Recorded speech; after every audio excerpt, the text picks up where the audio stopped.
Hello बच्चों, कैसे हैं आप सब? I hope you are fine.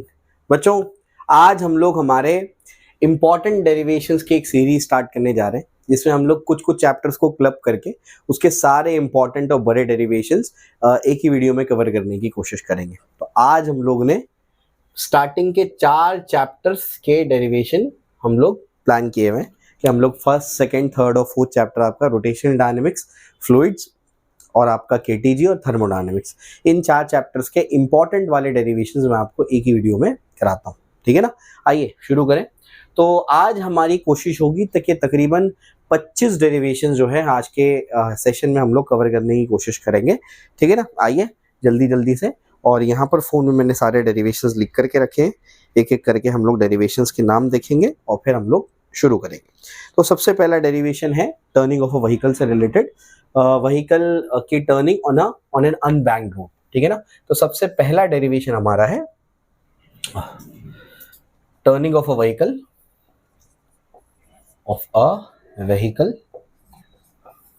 On an unbanked road. Unbanked road मतलब फ्लैट सर्कुलर रोड की बात कर रहा हूँ। ठीक है, फ्लैट सर्कुलर रोड, तो उसकी टर्निंग।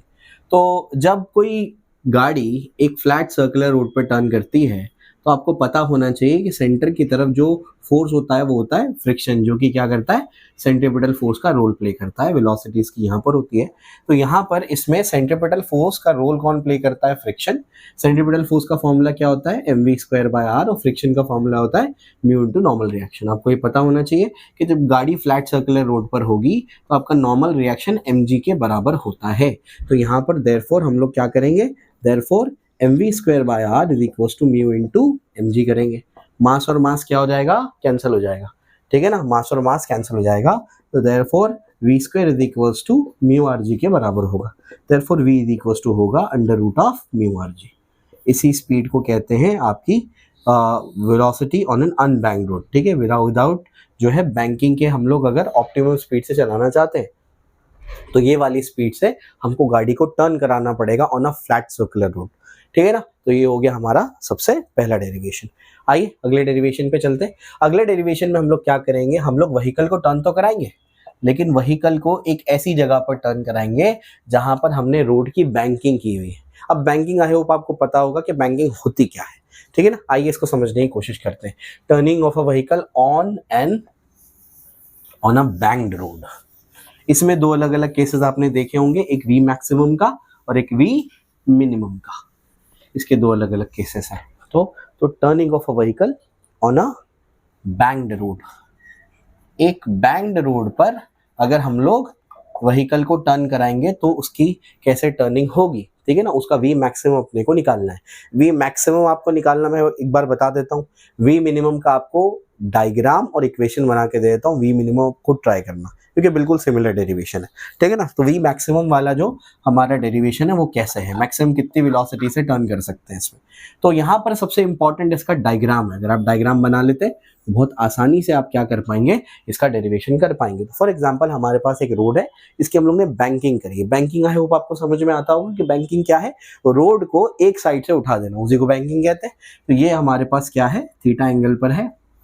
यहाँ पर नॉर्मल रिएक्शन, नीचे क्या लग रहा है? mg लग रहा है। ठीक है ना? इसके दो कंपोनेंट बना दो नॉर्मल रिएक्शन के। ये अगर थीटा है तो ये भी थीटा होता है। कैसे होता है ये आपको अभी जानने की जरूरत नहीं पता है तो उसको याद कर लेना।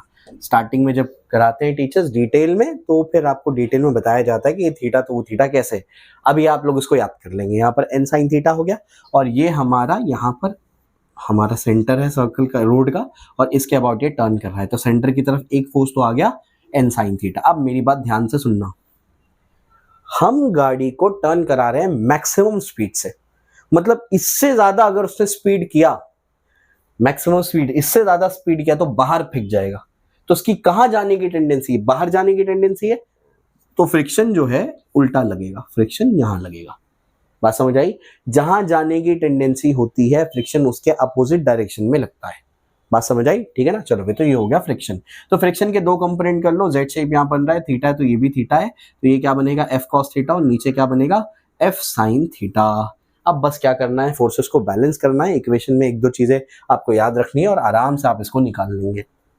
तो बेसिकली अब मुझे वी मैक्सिमम निकालने के लिए क्या करना है, अगर आप गौर से देखेंगे तो ये हमारा सेंटर है, तो सेंटर की तरफ कितने फोर्सेस है, 2 फोर्सेस है। जो फोर्सेस सेंटर की तरफ होते हैं वो किसका काम करते हैं, वो सेंट्रीपिटल फोर्स का काम करते हैं। तो N sine theta plus F cos theta दोनों मिलकर के M we square by R यानी सेंट्रीपिटल फोर्स का काम करेंगे। और यहाँ पर जो आपके पास फोर्सेज है वर्टिकल डायरेक्शन में N cos theta minus F sine theta, ये दोनों के दोनों का जो रिजल्टेंट होगा वो mg को बैलेंस करेगा। अब इसके बाद कुछ नहीं करना है, इसके बाद इन दोनों को बस इसको डिवाइड करना है। जैसे आप इन दोनों को डिवाइड कर देते तो m से m खत्म हो जाता है, ठीक है ना। अब यहाँ पर क्या करना है, ध्यान से सुनना है, ये स्टेप आपको याद रखना है। ये स्टेप में आपको लेफ्ट हैंड साइड के न्यूमरेटर और डिनोमिनेटर को n cos थीटा से डिवाइड करना है। बात समझ आई। अब सवाल ये आता है बच्चे को क्यों करना है, हमको कैसे समझ आएगा। तो पहली बात ये है कि जिसने सबसे पहले ये डेरिवेशन किया उसने कई सारे स्टेप्स को ट्राई किया, उसमें ये स्टेप बैठ गया और आसानी से इससे आंसर आ गया। तो हमको तो पता लग गया इसका आंसर, तो हम डायरेक्ट इसको याद कर लेंगे। हमको याद करना है इसको, तो dividing numerator and denominator by n cos theta, n cos theta से इसको डिवाइड कर लेते हैं। जैसे इसको डिवाइड करेंगे तो n sin theta divide by क्या होगा, n cos theta plus f cos theta divide by क्या होगा, n cos theta is equals to v square by r g हो गया।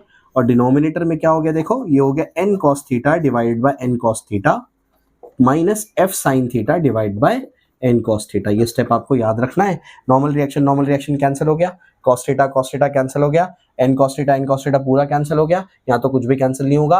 आपको ये पता होना चाहिए कि sin theta by cos theta क्या होता है, tan थीटा होता है, plus f by n friction by normal reaction mu होता है, डिवाइडेड बाय ये तो हो गया 1 माइनस ये हो गया म्यू और ये हो गया tan थीटा। इस rg को इधर भेज दो तो ये बनेगा आपका v स्क्वायर यानी under root of rg mu plus tan theta upon 1 minus mu tan theta. अगर म्यू को आप tan फाइव मान लेंगे तो this formula becomes under root of rg tan theta minus 5। बात समझ आई। वैसे आप कन्वर्ट कर सकते हैं, एंट्रेंस में कराते हैं इसको।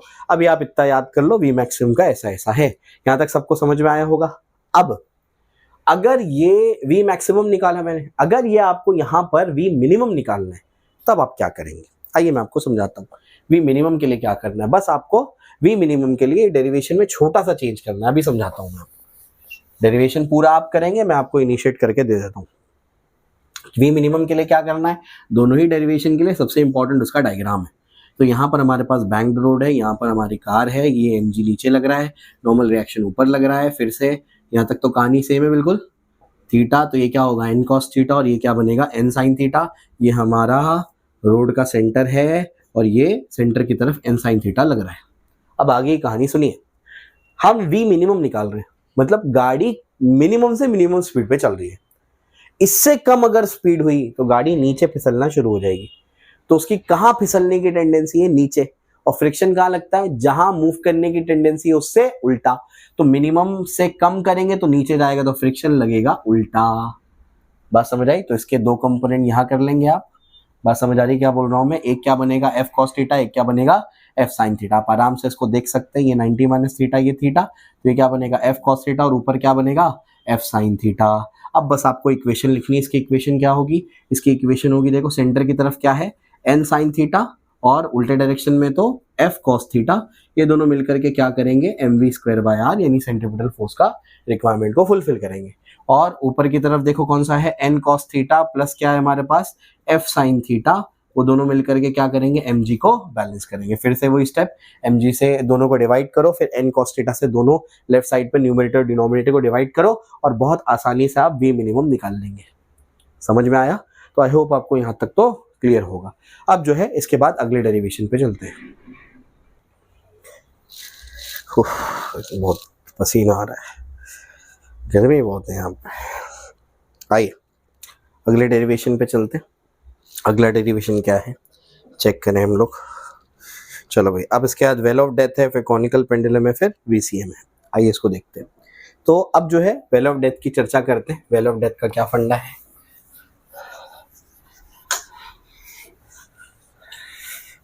Well of death important topic है। इससे रिलेटेड न्यूमेरिकल या डेरिवेशन जो है वो रिसेंट आपके पेपर्स में आए हुए हैं, तो अच्छे से करके जाइए इसको।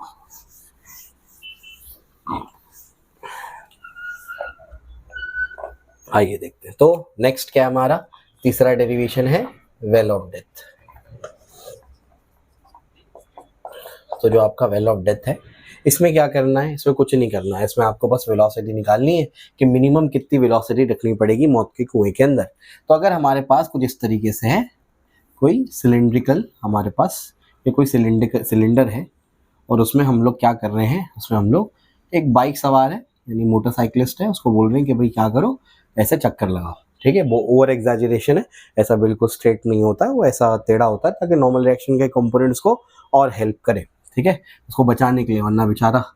ठीक है, चलो भैया जाओ। नीचे की तरफ क्या लगेगा, mg लगेगा, है ना। यहाँ पर क्या लगेगा, नॉर्मल रिएक्शन। ऊपर की तरफ क्या लगेगा, फ्रिक्शन। बात समझ आई। अब सेंटर की तरफ जो फोर्स होता है, सेंटर की तरफ जो फोर्स होता है वो तो ऐसे सर्कल में घूम रहा है, तो सेंटर की तरफ फोर्स जो होता है वो किसका काम करता है, सेंट्रीपिटल फोर्स का काम करता है। तो नॉर्मल रिएक्शन किसका काम करेगा, वो काम करेगा mv²/r का। ठीक है ना। और ये जो आपका फ्रिक्शन है वो किसको बैलेंस कर रहा है, mg को बैलेंस कर रहा है। तो फ्रिक्शन किसको बैलेंस कर रहा है, mg को बैलेंस कर रहा है। अरे लेकिन फ्रिक्शन होता क्या है, फ्रिक्शन होता है म्यू इंटू नॉर्मल रिएक्शन। ये हो गया इस तरीके से। लेकिन नॉर्मल रिएक्शन क्या मिला, नॉर्मल रिएक्शन तो mv²/r के बराबर है, तो म्यू क्या होगा, ये हो जाएगा mv²/r is equals to mg। m और m क्या हो गया, कैंसिल। तो mu v²/r is equals to क्या हो गया, g। तो v² क्या मिला, rg डिवाइडेड बाय म्यू। तो यहाँ से अपने को देयरफॉर v मिनिमम जो अपने को मिलेगा, यही मिनिमम स्पीड है क्योंकि मैंने लिमिटिंग केस ही लिया हुआ है, तो √rg/μ। ये मिनिमम स्पीड से अगर मोटरसाइकिलिस्ट या जो भी कार चलाने वाला है वो अगर चलेगा तो वो नीचे नहीं गिरेगा। बात समझ आए, उसको कम से कम इतनी स्पीड तो रखनी पड़ेगी वेल ऑफ डेथ में। बात समझ आई। तो इतना सा ही टॉपिक है ये, बस इतना छोटा सा डेरिवेशन है और ये फॉर्मूले तो आपको बाय हार्ट करने ही है ना। चलो भाई, तो आई होप यहाँ तक समझ में आया होगा। आइए आगे चलते हैं। वेल ऑफ डेथ हो गया। वेल ऑफ डेथ के बाद हम लोग अगले डेरिवेशन पे चलते हैं। वेल ऑफ डेथ के बाद अगला डेरिवेशन यहाँ तक हो जाता है कॉनिकल पेंडुलम है, देख लेते हैं एक बार। वेल ऑफ डेथ के बाद हाँ कॉनिकल पेंडुलम, फिर वीसीएम। आइए कॉनिकल पेंडुलम पे चलते हैं। 3 डेरिवेशन हो गए, चौथा डेरिवेशन हमारा है कॉनिकल पेंडुलम का। अब कॉनिकल पेंडुलम क्या होता है, कॉनिकल पेंडुलम एक सिंपल पेंडुलम ही होता है, लेकिन उसमें सिंपल पेंडुलम में हम जो बॉब होता है उसको हम लोग ऑसिलेट कराते हैं इस प्लेन में। कॉनिकल पेंडुलम में हम जो बॉब होता है तो सिंपल पेंडुलम, वो जो बॉब होता है उसको हम लोग ऐसे हॉरिजॉन्टल सर्कल में क्या करते हैं, हॉरिजॉन्टल सर्कुलर मोशन परफॉर्म कराते हैं। तो हॉरिजॉन्टल सर्कुलर मोशन परफॉर्म कराने की वजह से जो आपकी स्ट्रिंग होती है वो स्ट्रिंग बेसिकली एक कोन फॉर्म करती है, इस वजह से इसको कोनिकल पेंडुलम कहा जाता है ना। तो इसमें बस अपने को क्या करना है, इसका टाइम पीरियड डिराइव करना है। तो आइए इसको डिराइव कर लेते हैं टाइम पीरियड को, कि हमारे पास अगर कोई सिंपल पेंडुलम है और उसको हम लोग हॉरिजॉन्टल सर्कुलर मोशन परफॉर्म करवा रहे हैं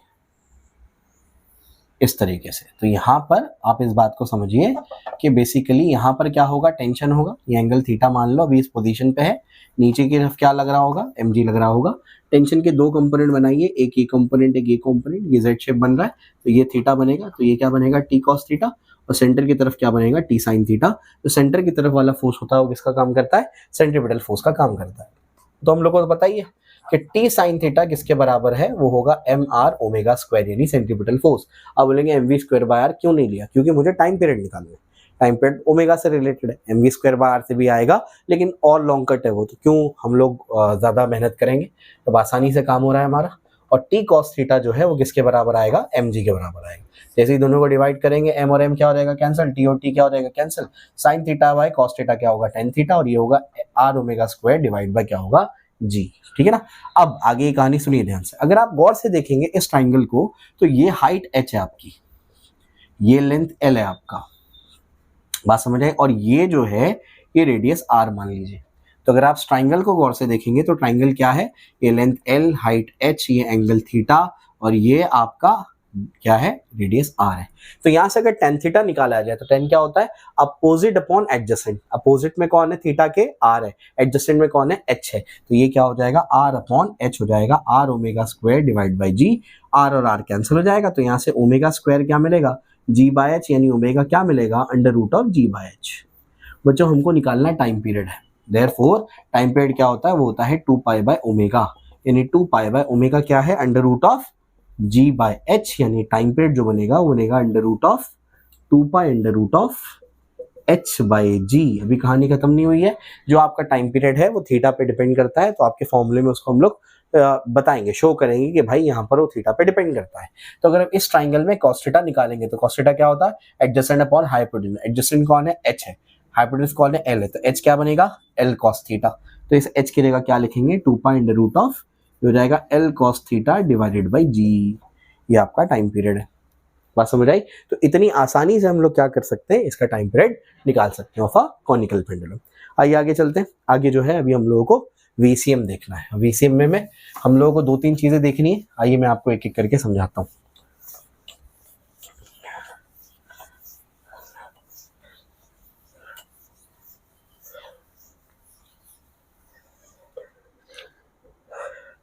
फिफ्थ डेरिवेशन हमारा, तो फिफ्थ डेरिवेशन जो है बहुत काम का है, न्यूमेरिकल पॉइंट ऑफ व्यू से भी काम का है और आपके डेरिवेशन पॉइंट ऑफ व्यू से भी काम का है, theoretical question point of view से भी काम का है। क्यों, क्योंकि इससे रिलेटेड सवाल आते रहते हैं और ऐसा है कि आपको बहुत अच्छे से इसको करना है। VCM को एक एक चीज आपको इसकी समझनी है कि क्या क्या हम लोग इसके अंदर देखेंगे।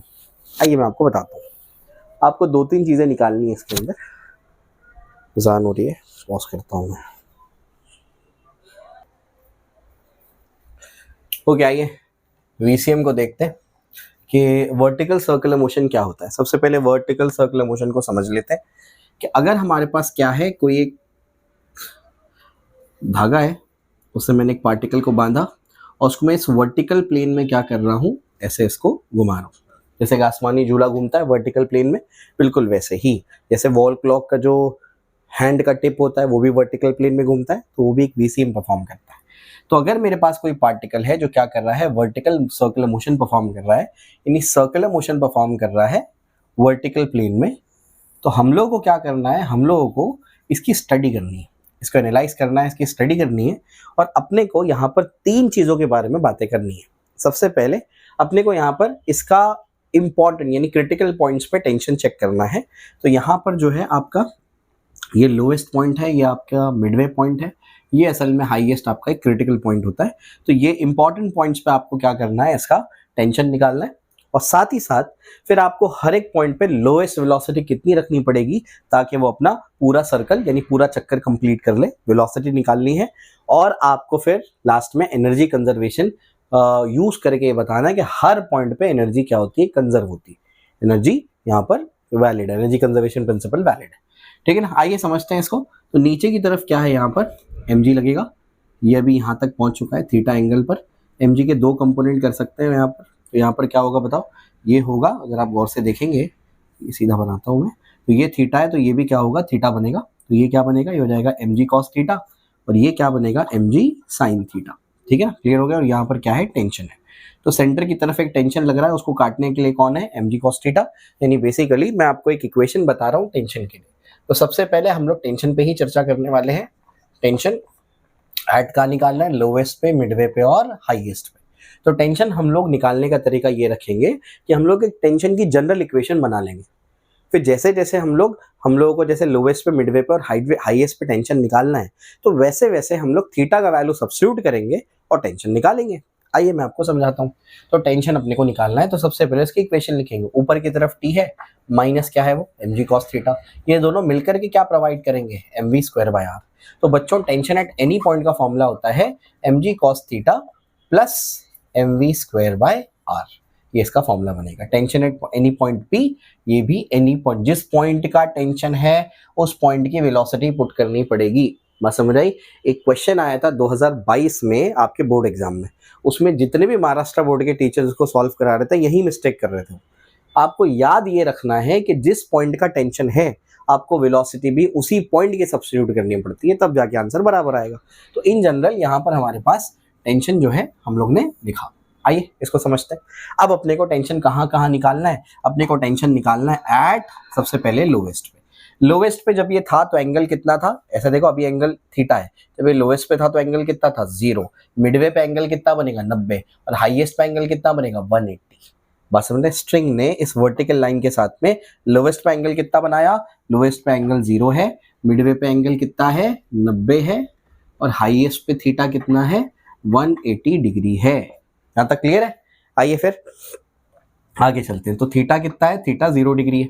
थीटा अगर 0 है लोवेस्ट पे तो टेंशन एट लोवेस्ट पॉइंट क्या बनेगा फिर बताओ, टेंशन एट लोवेस्ट पॉइंट आपका बनेगा TL is equals to mg cos 0 plus mvl² divide by r। और cos 0 कितना होता है 1 होता है, तो लोवेस्ट पॉइंट का टेंशन बनेगा mg plus mvl² by r। ये लोवेस्ट पॉइंट का अपना टेंशन आ गया। आई होप आपको ये क्लियर होगा। उसके बाद एट हम लोग निकालेंगे कहाँ पर, मिडवे पर। मिडवे पर अगर अपने को टेंशन निकालना है तो थीटा को क्या पुट करेंगे 90 डिग्री। तो मिडवे पे टेंशन क्या मिलेगा बताओ, मिडवे पे टेंशन मिलेगा mg cos 90 plus mvm² divide by r। cos 90 तो 0 होता है, तो tm क्या बनेगा, ये बनेगा mvm² डिवाइडेड बाय r। ठीक है ना। हाईएस्ट पे क्या होता है, हाईएस्ट पे होगा आपका थीटा 180 और cos 180 क्या होता है -1। तो मैं आप पे छोड़ता हूँ ये हाईएस्ट पे टेंशन आप खुद निकालना। ठीक है ना। आई होप आपको समझ में आया होगा। तो VCM में सबसे पहली चीज हम लोगों ने डिस्कस कर ली, एक हम लोगों ने स्ट्रिंगली मास टाइड टू अ स्ट्रिंग वाला केस है। इसमें एक दूसरा हिस्सा भी आता है मास टाइड टू अ रॉड, उसमें बस लोएस्ट पॉइंट पे वेलोसिटी निकालने बोला गया है बुक में, तो उतना ही हम लोग वहां पर भी डिस्कस करेंगे। आई होप यहाँ तक आपको क्लियर होगा। टेंशन कैसे निकालना है वो आपको बता दिया मैंने। अब आपको क्या करना है, अब आपको वेलोसिटी निकालनी है। वेलोसिटी को थोड़ा सा समझना पड़ेगा कि वेलोसिटी कैसे निकालेंगे। आइए मैं आपको समझाता हूँ वेलोसिटी कैसे निकालेंगे। तो वेलोसिटी जो निकालना है उसमें कंजर्वेशन ऑफ एनर्जी तो लगेगा, कंजर्वेशन ऑफ एनर्जी लगेगा। अब जो आप वेलोसिटी निकालेंगे बेसिकली उसमें याद ये रखना है कि हाईएस्ट पॉइंट की वेलोसिटी निकालने का तरीका अलग है, लोवेस्ट और मिडवे की वेलोसिटी निकालने का तरीका अलग है। समझ आ रहा है क्या बोल रहा हूं मैं। हाईएस्ट की वेलोसिटी कैसे निकालेंगे आइए मैं आपको समझाता हूं। तो अब हम लोग को दूसरी चीज के अंदर देखनी है, वो है आपकी वेलोसिटी। पहले टेंशन हो गया, सेकंड हम लोग क्या बोलते हैं, वेलोसिटी। वेलोसिटी पे चर्चा करेंगे, वेलोसिटी कैसे कैसे निकालनी है।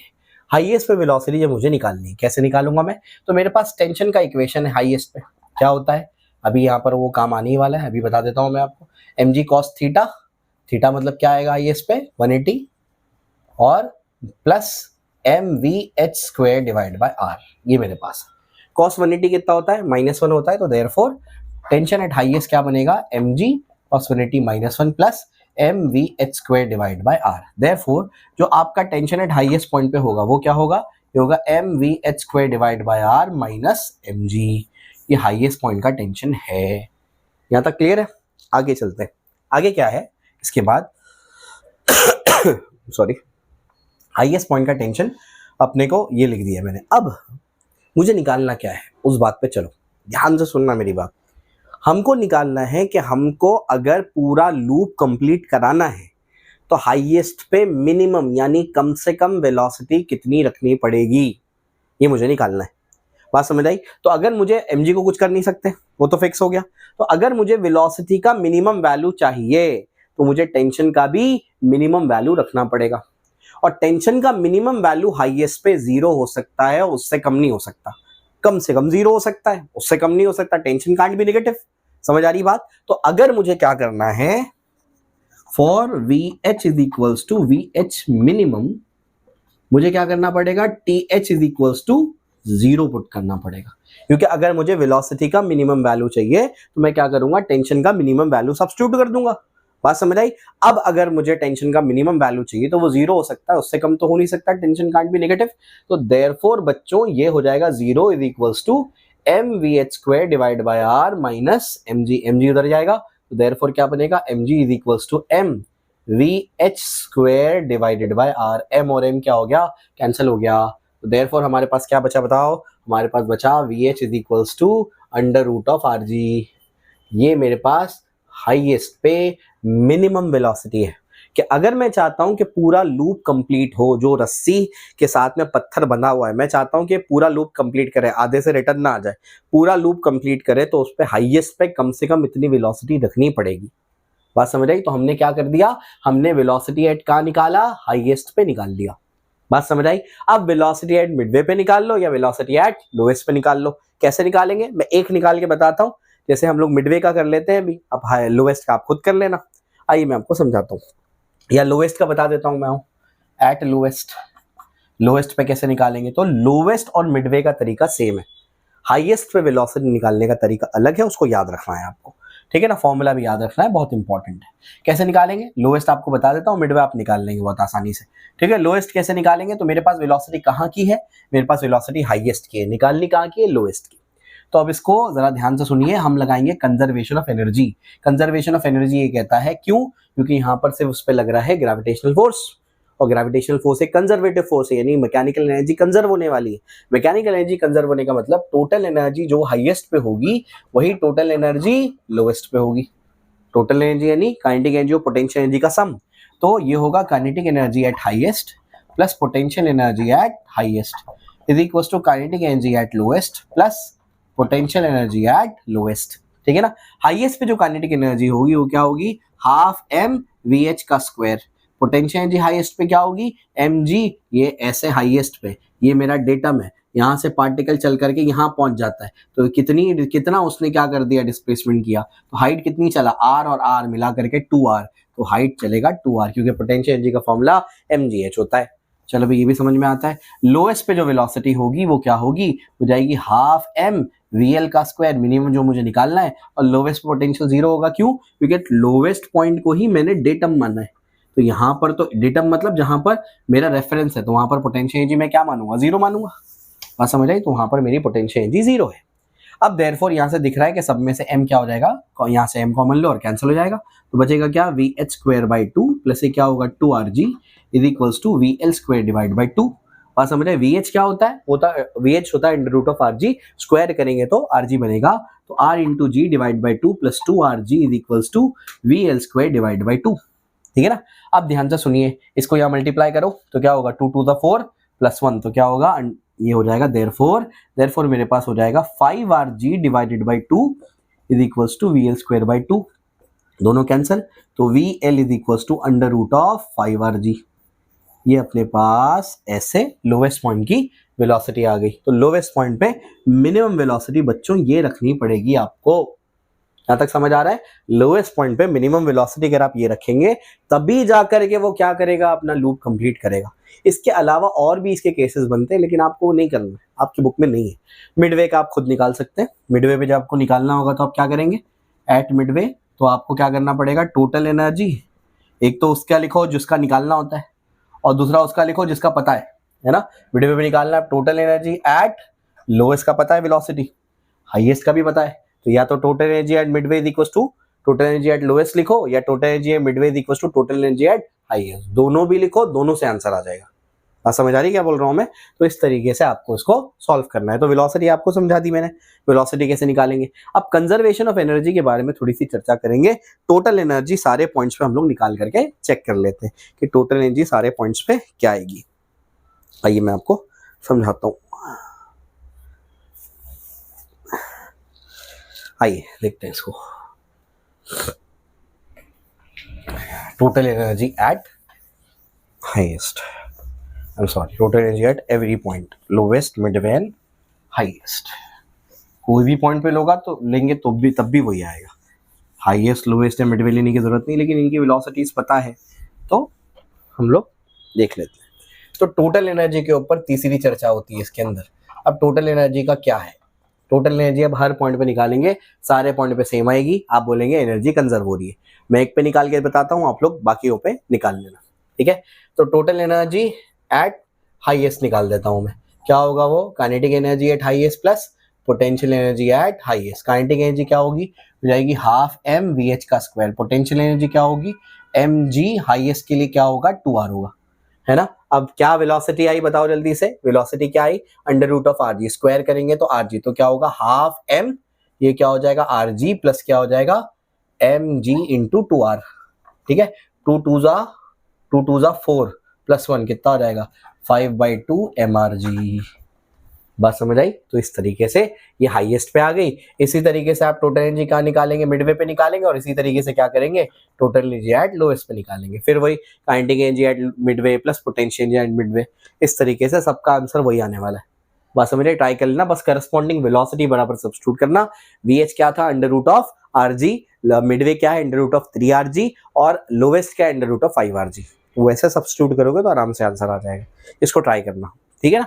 आई होप यहां तक आपको क्लियर होगा। इसके अलावा मास टाइड टू अ स्ट्रिंग हो गया।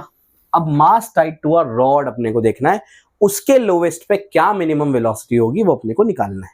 कैसे निकालेंगे, आइए मैं आपको समझाता हूं। तो मास टाइड टू अ रॉड, ये पूरा VCM एक सिंगल डेरिवेशन में ही है, आई थिंक 5th नंबर का डेरिवेशन हमारा है, उसी में 2 पार्ट्स मैंने कराया, उसी में स्ट्रिंग वाले में 3 हिस्से कराए और रॉड वाले में एक हिस्सा है। ये पूरा VCM का सिंगल डेरिवेशन है, कुछ नहीं छोड़ा है VCM में से मैंने। एग्जाम में आएगा तो पूरा पूरा करके आना, हर एक चीज समझाई मैंने आसान भाषा में, शॉर्ट में, कि कैसे कैसे इसको डिराइव करते हैं। तो मास टाइड टू अ स्ट्रिंग, इसमें क्या होगा, ये वैसा है जैसे मेरे पास एक रॉड है, उस रॉड के एक एंड पे मैंने च्युइंगम चिपका दिया, मास टाइड टू अ रॉड है ना, छोटा सा पार्टिकल नहीं, च्युइंगम चिपका दिया, उस रॉड को हम लोग क्या कर रहे हैं, घुमा रहे हैं। बात समझ आई? ऐसा है। अब क्या, अपने को लोएस्ट पॉइंट पे कितनी वेलोसिटी देनी पड़ेगी वो निकालना है, ठीक है। तो ये इस तरीके से, ये मेरे पास फॉर एग्जांपल रॉड है, यहां पर मैंने पार्टिकल को चिपका दिया, यहां पर उसको हिंज कर दिया, यहां पर मुझे लोएस्ट पॉइंट पे कितनी मिनिमम वेलोसिटी देनी पड़ेगी कि अपने पूरे लूप को कंप्लीट करे, वो मुझे निकालना है। तो अब इसको समझने की कोशिश करिए। वेलोसिटी निकालने का एक बेसिक तरीका तो मेरे पास है, हाईएस्ट पे तो मैं निकाल नहीं रहा हूं, लोएस्ट पॉइंट पे अगर वेलोसिटी निकालनी, जैसे स्ट्रिंग में किया, क्या लगाया, कंजर्वेशन ऑफ एनर्जी, यहां पर भी वही लगाएंगे। कंजर्वेशन ऑफ एनर्जी क्या कहता है, total energy at lowest is equals to total energy at highest.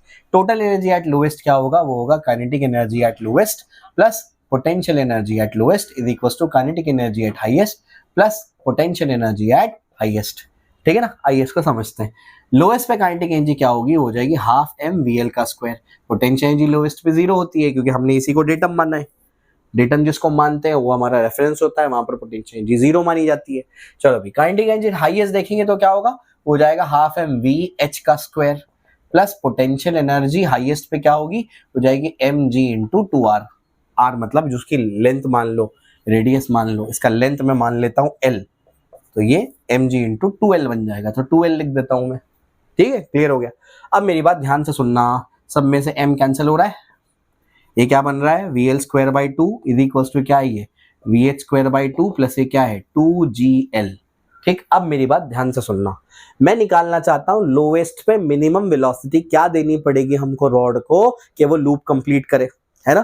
तो अगर वेलोसिटी लोएस्ट पे मिनिमम रखनी है तो हाईएस्ट पे भी मिनिमम वेलोसिटी रखनी पड़ेगी, क्योंकि ये अगर मिनिमम निकालना है तो इसको मिनिमम करना पड़ेगा, बाकियों को मिनिमम करना पड़ेगा, इसको तो आप कुछ नहीं कर सकते थे।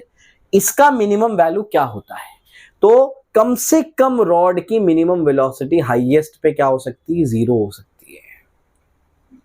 समझ आ रहा है, क्योंकि रॉड के पास मास है, स्ट्रिंग के पास मास नहीं था।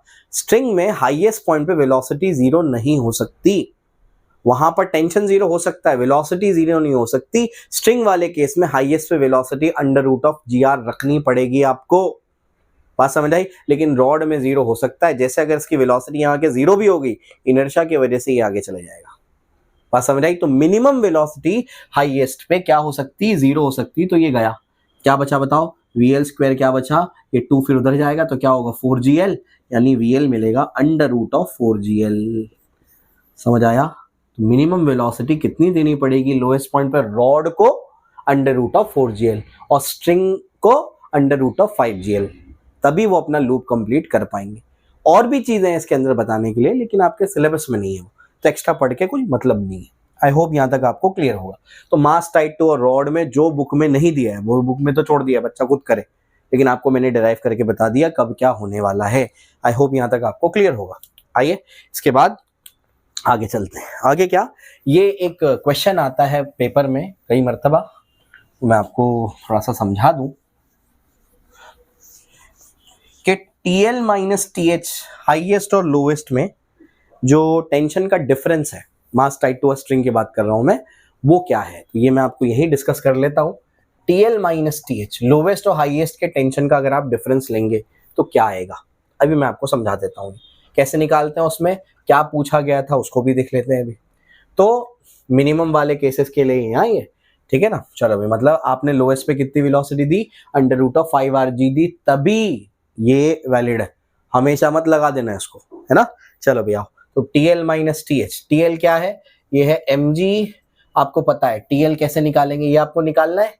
TL कैसे निकालेंगे बताइए, अभी बताया था आपको मैंने, mg cos 0, है ना, cos 0 plus mvl square by r, तो क्या बनेगा बताओ, mg plus mvl square by r, और TH क्या बनेगा बताओ, ये हो जाएगा mg cos 180, plus M V H square by R, क्या बनेगा ये mg minus M V H square by are.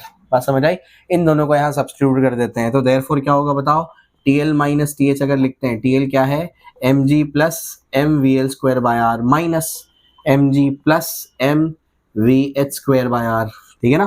Plus mg minus mg, खत्म। क्या होगा ध्यान से सुनना, मेरे पास ये क्या है देखो m, उसके बाद r, ये m, VL कितना है बताओ जल्दी से, VL कितना है, VL है अंडर रूट ऑफ 5RG यानी 5RG, यहाँ तक क्लियर है। और ये r plus m into V H कितना है under root of RG, square करेंगे तो RG, ये दोनों कैंसिल, r और r, क्या बचा 5mg प्लस mg, कितना बना 6mg।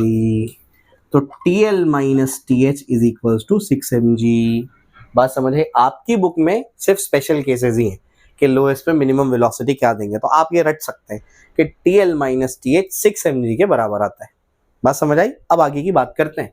आगे की बात यह है कि ये पूछा जाए अगर आपको एग्जाम में कि भाई आप लोग TL माइनस TM निकालो या TM माइनस TH निकालो, तब आप क्या करेंगे अभी आपको बता देता हूं मैं। फिर से वही कहानी होगी, क्या कहानी होगी बताओ, TL क्या है mg plus M V L square by R, है ना। तो TL क्या है mg plus M V L square by are, बात समझ आई। माइनस TM क्या है मिडवे पे, तो वो तो cos 90 हो जाता है, तो बचता ही क्या है m v m square by R. बोलो क्या होगा mg प्लस ये बताओ क्या होगा m v l का square 5RG upon r minus m into ये क्या होगा बोलो Vm का स्क्वायर, मतलब क्या होगा 3RG, under root of 3RG होता है वो, ठीक है ना। ये दोनों कैंसिल, बताओ क्या होगा, क्या हो जाएगा mg plus 5mg minus 3mg, बोलो क्या होगा 6mg माइनस 3mg, तो आंसर कितना है यहाँ 3mg। समझ गए। इसी तरीके से जब आप T लोएस्ट हो गया मिडवे हो गया, हाईएस्ट लोएस्ट मिडवे, तो TL ऐसे लिखता हूँ lowest highest Midway, TL minus TH हो गया, TL माइनस TM हो गया। बात समझ आई। अगर आप TM माइनस TH करेंगे तब भी वही आएगा, बात समझ आई। तो सिर्फ TL माइनस TH 6mg है, बाकी सभी कॉम्बिनेशन का डिफरेंस 3mg है। बात समझ आई। TL माइनस TH ही 6mg है, बाकी कोई भी कॉम्बिनेशन करो, TL माइनस TM करो या TM माइनस TH करो, 3mg आंसर आएगा। इसी में से कुछ पूछा गया था आपके बोर्ड एग्जाम में, तो डायरेक्ट आपको आंसर मैंने बता दिया है, इसको याद करके जाना कैसे निकालते हैं वो तो आपको समझा दिया मैंने। क्लियर हो गया, आई होप आपको क्लियर होगा। तो ये VCM में तो काफी टाइम लग गया, लेकिन पूरा VCM कंप्लीट कराया मैंने, टेंशन निकालना सिखाया, वेलोसिटी निकालना सिखाया, टोटल एनर्जी आपको बताई मैंने हर पॉइंट पे क्या क्या होगी, और जो सवाल पूछा जाता है कई मरतबा बोर्ड में वो आपको समझा दिया मैंने। चलो भाई, आई होप आपको क्लियर होगा यहाँ तक का। आइए आगे चलते हैं, आगे क्या है उसको देखते हैं। अभी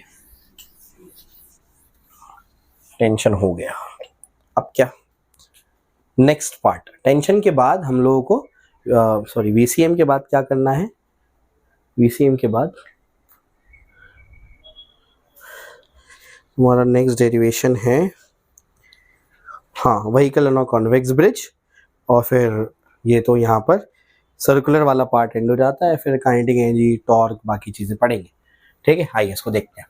तो ये कौन सा डेरिवेशन है हमारा, शायद 6th डेरिवेशन है ना। तो ये क्या है, VCM के बाद हमारा है vehicle on a convex bridge, on a convex bridge. तो कॉन्वेक्स ब्रिज पर व्हीकल जो है वो किस तरीके से मैक्सिमम स्पीड कितनी रख सकते हैं उसकी, बात समझ रहे कि मैक्सिमम इतनी स्पीड रख सकते हैं, इससे ज़्यादा स्पीड की तो वो गाड़ी उछल जाएगी, नॉर्मल रिएक्शन जीरो हो जाएगा। कॉन्वेक्स ब्रिज का आसान भाषा में मतलब होता है स्पीड ब्रेकर, समझ रहा है। स्पीड ब्रेकर पे गाड़ी जो होती है उसको मैक्सिमम कितनी स्पीड रखनी पड़ेगी अपनी, नीचे mg लगेगा डेफिनेटली, ऊपर लगेगा नॉर्मल रिएक्शन, दोनों मिलकर के क्या करेंगे भाई, दोनों खुराफाती मिलकर के सेंट्रीपिटल फोर्स प्रोवाइड करेंगे mv स्क्वायर बाय आर। बात समझ आई। नॉर्मल रिएक्शन का फॉर्मूला क्या होगा बताओ, हो जाएगा mg plus mv square by R. अब मैं स्पीड को अगर बढ़ा, mg तो कांस्टेंट हो गया, mass constant, g constant, mg constant, अब अगर मैं स्पीड को बढ़ाते जाऊंगा, बात समझ आ रही है क्या बोलूँ, स्पीड को अगर मैं क्या करते जाऊंगा, बढ़ाते जाऊंगा तो नॉर्मल रिएक्शन बढ़ते जाएगा, समझ आ रहा है क्या बोल रहा हूँ मैं। स्पीड को अगर मैं बढ़ाते जाऊंगा तो नॉर्मल रिएक्शन क्या, नहीं मिस्टेक करी मैंने, क्या मिस्टेक करी बताओ, मैंने एक मिस्टेक ये करी कि यहाँ पर जो सेंटर की तरफ फोर्स है, सेंटर की तरफ कौन है, mg है ना, सेंटर की तरफ कौन है, mg, तो वो सेंटर की तरफ वाला फोर्स लेना पड़ेगा। समझ आ रहा है क्या बोल रहा हूँ, जो सेंटर की तरफ फोर्स है, सेंटर की तरफ फोर्स है, वही दोनों का कॉम्बिनेशन मिलकर के सेंट्रीपिटल फोर्स प्रोवाइड करेगी, क्योंकि सेंटर की तरफ फोर्स अगर नेट फोर्स नहीं आएगा तो वो सर्कुलर मोशन परफॉर्म ही नहीं कर सकता।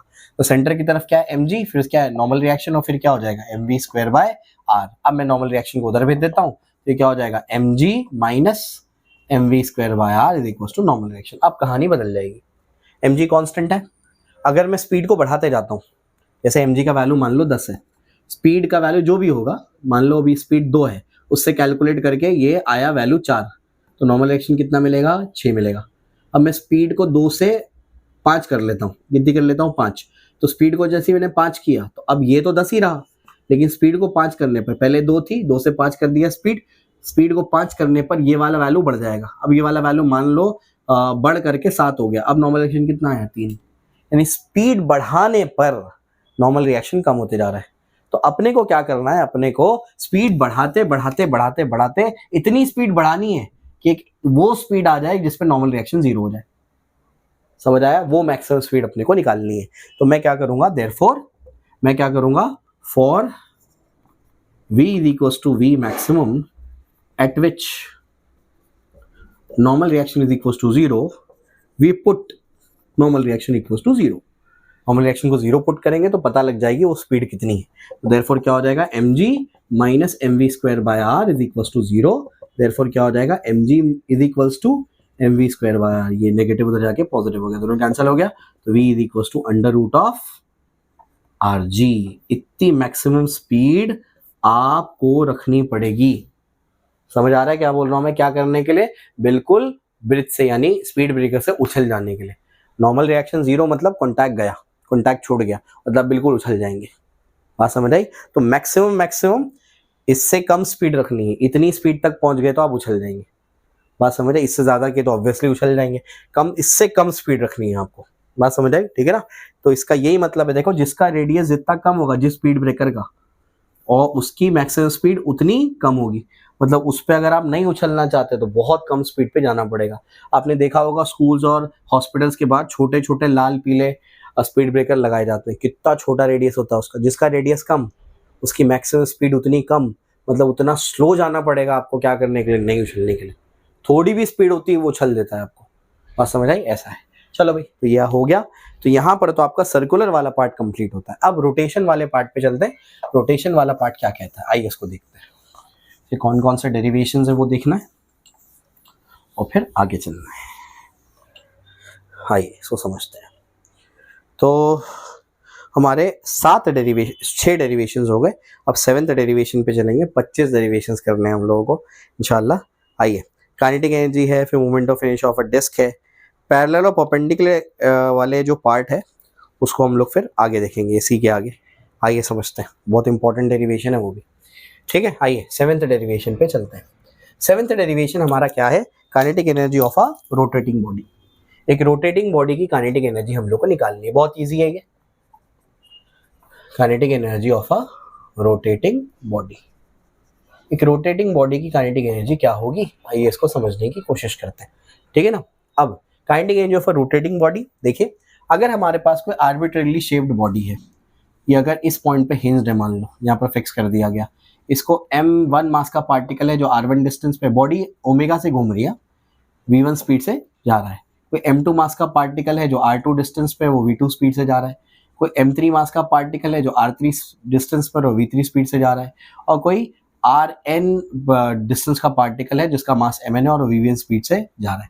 तो अगर मुझे क्या करना है, अगर मुझे इसकी काइनेटिक एनर्जी निकालनी है तो बहुत ईजी तरीका है। 3 डेरिवेशन एक ही फॉर्मेट पर है, काइनेटिक एनर्जी, एंगुलर मोमेंटम और टॉर्क। क्या करना है तीनों में, अगर अपने को रोटेटिंग बॉडी की काइनेटिक एनर्जी, एंगुलर मोमेंटम या टॉर्क निकालना है तो इंडिविजुअल पार्टिकल पे काइनेटिक एनर्जी, एंगुलर मोमेंटम या टॉर्क निकालो और सबको ऐड कर दो, तो आपको टोटल बॉडी का मिल जाएगा। यही तरीका है, ठीक है ना। तो kinetic energy of particle 1 plus kinetic energy of particle 2 plus kinetic energy of particle 3 and so on, ठीक है ना। चलो भाई, तो ये क्या होगा, ये हो जाएगा half m1 v1 square plus क्या होगा बताओ, half m2 v2 square plus half m3 v3 square and so on. n particles है अपने पास, ठीक है ना। तो इस तरीके से अब बताओ यहाँ से क्या होगा, v क्या होता है, v तो r ओमेगा के बराबर होता है, पढ़ा होगा आपने ये। तो ये क्या हो जाएगा, हाफ m1 हो जाएगा r1 omega the whole square plus क्या होगा हाफ m2, ये क्या हो जाएगा r2 omega the whole square, up to कहाँ तक जाएगा ये हाफ आपका nth पार्टिकल तक का। तो यहाँ पर क्या हो जाएगा, ये हो जाएगा m3 r3 omega the whole square and so on. अब यहाँ से क्या कर सकते हैं, ये हो जाएगा r1 स्क्वायर ओमेगा स्क्वायर, तो यहाँ से ओमेगा स्क्वायर को बाहर ले लेना, तो क्या बचेगा ओमेगा स्क्वायर बाहर चला गया, ये क्या बचेगा हाफ को भी बाहर लेना, तो क्या बचेगा हाफ और ओमेगा स्क्वायर बाहर चला गया, अंदर क्या बचेगा m1 r1 square plus m2 r2 square plus m3 r3 square up to nth particle तक का आएगा, है ना। और ये जो टर्म होता है इसको हम लोग आई बोलते हैं, ये बनेगा half I omega square. Moment of inertia होता है ना वो, kinetic energy of a rotating body I half I omega square. I hope आपको ये क्लियर होगा, ठीक है ना। आइए फिर आगे चलते हैं, रोटेटिंग बॉडी की काइनेटिक एनर्जी हो जाती है। अब moment of inertia of a disc निकालना है अपने को, आइए उसको समझते हैं। हेलो बच्चों, कैसे हैं आप सब, I hope you all are fine. बच्चों अगर आप अपने महाराष्ट्र बोर्ड एग्जामिनेशन की तैयारी कर रहे हैं तो ओसवाल पब्लिकेशंस आप लोगों के लिए लेकर आया है सैम्पल पेपर्स की बुक। इसमें आपको हर सब्जेक्ट के 3 सैम्पल पेपर्स मिल जाएंगे with previous year board question paper अलग से, जिसमें आपकी बहुत अच्छे से तैयारी हो सकती है, जिसकी अगर आप बहुत अच्छे से तैयारी करें तो हो सकता है कि इसी में से कई सारे क्वेश्चंस आपके बोर्ड एग्जामिनेशन में अपीयर हो जाए। तो अगर आप कोई सैम्पल पेपर्स की बुक चाहते हैं तो आप इस बुक को बाय कर सकते हैं, इसका बाय लिंक मैं आपको डिस्क्रिप्शन में प्रोवाइड कर दूंगा। Thank you. ठीक है, अगले डेरिवेशन पे चलते हैं। अगला डेरिवेशन हमारा है काइनेटिक एनर्जी के बाद moment of inertia of a disc. आइए देखते हैं moment of inertia of a disc क्या है। तो 8th डेरिवेशन हमारा moment of inertia of a disc. एक डिस्क का मोमेंट ऑफ इनर्शिया अपने को निकालना है।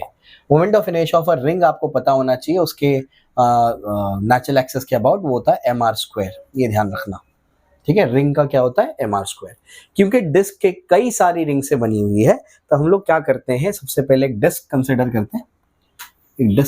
करते हैं, और उस डिस्क को हम लोग क्या करते हैं, ध्यान से सुनना, एक डिस्क हम लोगों ने कंसिडर करी, उस डिस्क का जो रेडियस है वो कैपिटल आर है ना, इसका मास क्या है, इसका मास कैपिटल एम है। अब ये जो डिस्क है, इस बात को आप समझिए कि ये जो डिस्क है इसमें आपको क्या करना है, इसमें आपको स्मॉल आर डिस्टेंस पे जाकर डी आर विड्थ की एक रिंग कट करनी है। आर पे जाके डी आर काटो, क्या बोल रहा हूं मैं, आर पे जाके क्या करो, डी आर काटो। तो स्मॉल आर डिस्टेंस पे जाके एक डी आर विड्थ की आपने एक रिंग कट कर ली, इसका मास आपने क्या मान लिया, डीएम मास मान लिया, तो आर पे जाके डी आर कट कर लिया आपने, ठीक है ना। अब इसके बाद क्या, आगे चलते हैं। आगे क्या है, अब उस बात को समझने की कोशिश करिए। सबसे पहले मैं इस रिंग का मोमेंट ऑफ इनर्शिया लिखना चाहता हूं, तो रिंग का मोमेंट ऑफ इनर्शिया क्या होगा, रिंग का मास बहुत कम है तो उसका मोमेंट ऑफ इनर्शिया भी बहुत कम होगा। रिंग का मोमेंट ऑफ इनर्शिया क्या होगा, तो डी आई लिखूंगा उसको मैं, क्या होता है वो, मास इंटू रेडियस का स्क्वायर। तो मास कितना है, डीएम है, इंटू रिंग का रेडियस कितना है, रिंग का रेडियस मेरे पास आर है तो हो जाएगा आर स्क्वायर।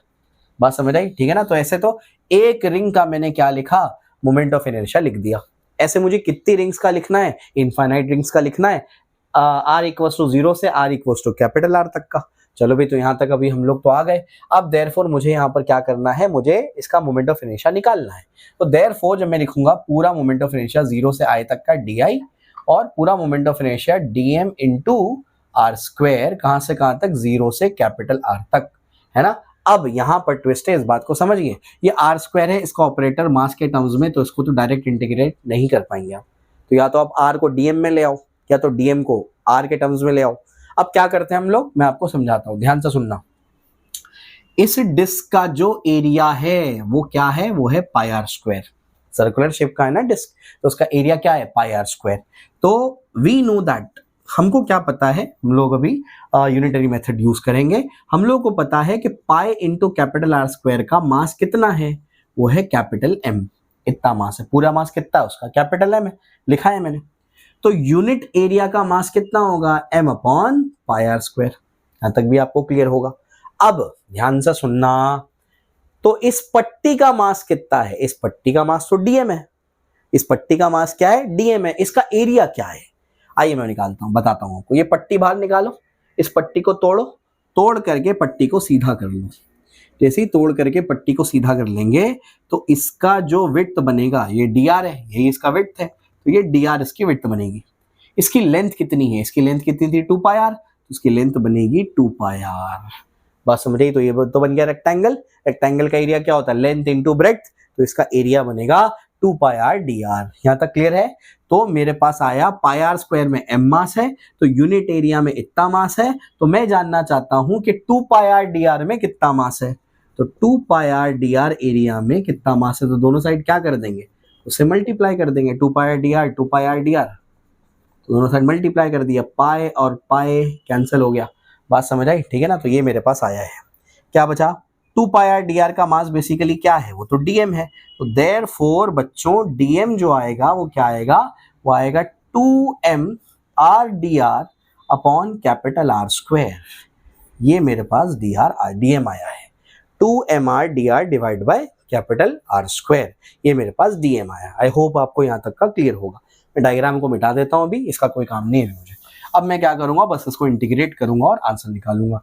कैसे निकालूंगा, देयरफॉर देखिए, देयरफॉर मेरे पास जो डी आई है, डी आई का इंटीग्रेशन तो आई होगा, upper limit minus lower limit करेंगे तो आई आएगा, आई माइनस 0, इंटीग्रेशन गोइंग फ्रॉम 0 से आर। डीएम क्या मिला, डीएम मुझे मिला 2m R D R divided by are square into ये वाला आर स्क्वायर अपनी जगह पर, R square into R, R cube होगा। तो और क्या क्या कांस्टेंट है, 2m कांस्टेंट है, कैपिटल आर स्क्वायर कांस्टेंट है, अंदर क्या बचेगा, अंदर बचेगा 0 से R, R cube D R, R into R square, R into R square. अब इसका इंटीग्रेशन क्या होता है, एक्स रेस टू एन का इंटीग्रेशन क्या होता है, X raise to N plus one upon N plus one. देखो मैंने क्या कर दिया, आर अगर मेरे पास वेरिएबल था, आर में था, तो मेरा ऑपरेटर भी आर में है। अब इंटीग्रेट कर सकते हैं इसको, तो बोलो क्या होगा, ये हो जाएगा 2m बाय आर स्क्वायर, ये क्या हो जाएगा, आर रेस टू 4 बाय 4। समझ आया? ठीक है ना? तो ए यहाँ से 2 गए, यहाँ से 2 गए, 2 1 जा 2 2 जा, तो बचेगा half M R square. Moment of inertia of a disc है, तो इस तरीके से डिस्क का मोमेंट ऑफ इनर्शिया आएगा एम आर स्क्वायर बाई 2 यानी हाफ एम आर स्क्वायर। तो इस तरीके से इसको डिराइव करते हैं, सबसे आसान डेरिवेशन है। आप एज इट इज ऐसे भी लिख देंगे तो आपको मार्क्स मिल जाएंगे। स्टेटमेंट्स भी कुछ लिखने पड़ेंगे, लेकिन कम से कम इतना तो कर लो आप, है ना? चलो भाई, तो moment of inertia of a disc आपको निकाल करके समझा दिया मैंने एकदम आसान भाषा में कि इसको कैसे निकालेंगे। आइए आगे चलते हैं, 8 डेरिवेशन हो गए हमारे, आगे चलते हैं। आगे क्या है उसको देखिए।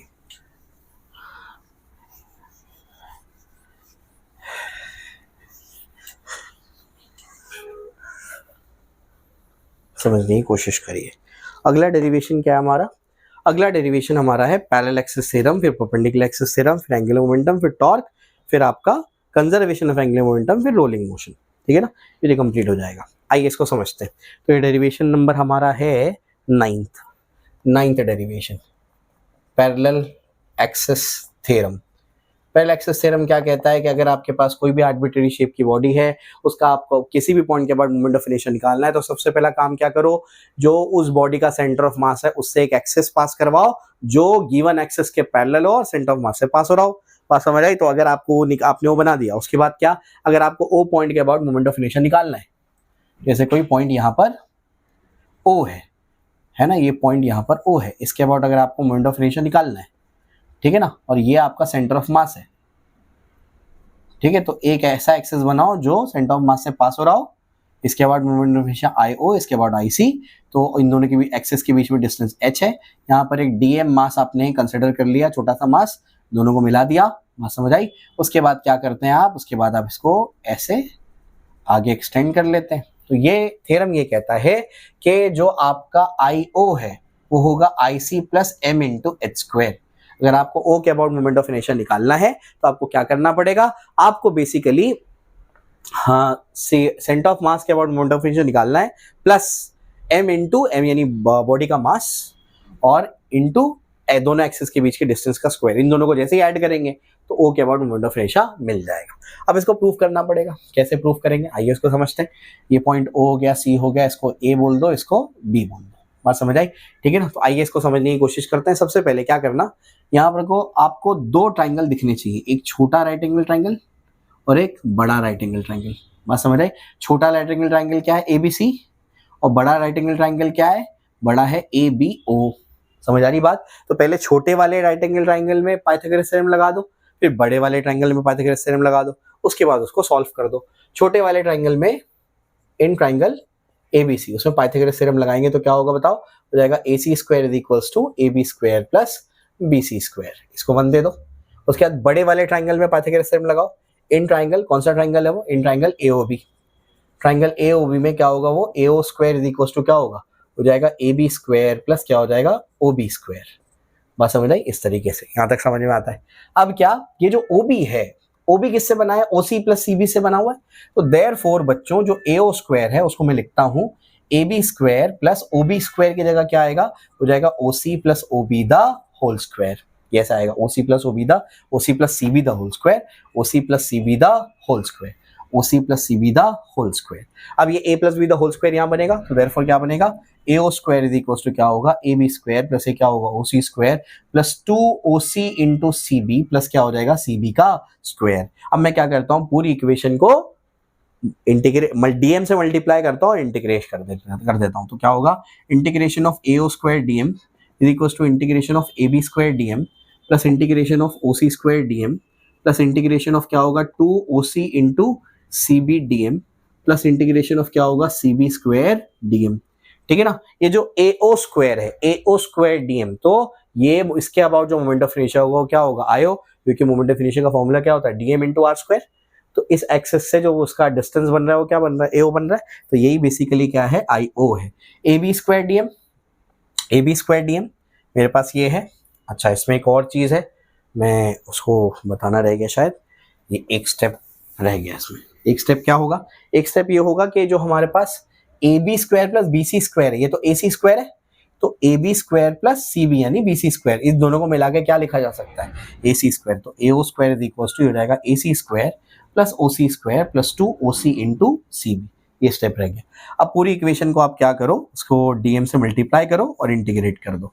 Integration of AC square DM plus integration of OC square DM plus integration of 2OC into CB DM। अब AO स्क्वायर जैसे आपको बताया मैंने, AO जो है इस एक्सिस के अबाउट मोमेंट ऑफ इनर्शिया है वो है IO।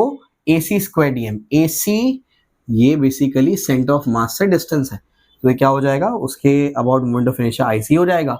OC क्या है? OC तो H है, तो ये H square DM, H square बाहर जाएगा, DM का इंटीग्रेशन M बनेगा और ये 0 हो जाएगा। क्यों 0 हो जाएगा? क्योंकि हम लोगों ने सेंटर ऑफ मास को ओरिजिन माना है। बस आप इसको 0 याद रखो और ये लिखना कि centre of mass is taken as origin. तो देयरफॉर जो फाइनल एक्सप्रेशन बनेगा वो क्या बनेगा? I is equal to IC plus MH square. Hence proved. यही देखो प्रूव करना था। बस समझ रहे? तो इतने से ही स्टेप्स है इसके अंदर, बस इसको भी एटलीस्ट याद करके जाओ तो कुछ तो आपको मार्क्स मिल ही जाएंगे। और जो बच्चों ने पढ़ रखा है उनको प्रॉपरली रिवीजन करा दिया मैंने कैसे क्या करना है इसके अंदर। अब क्या बचा? अब हम लोगों को पैरेलल एक्सिस थ्योरम के बाद परपेंडिकुलर एक्सिस थ्योरम पे चलना है। आइए इसको समझते हैं।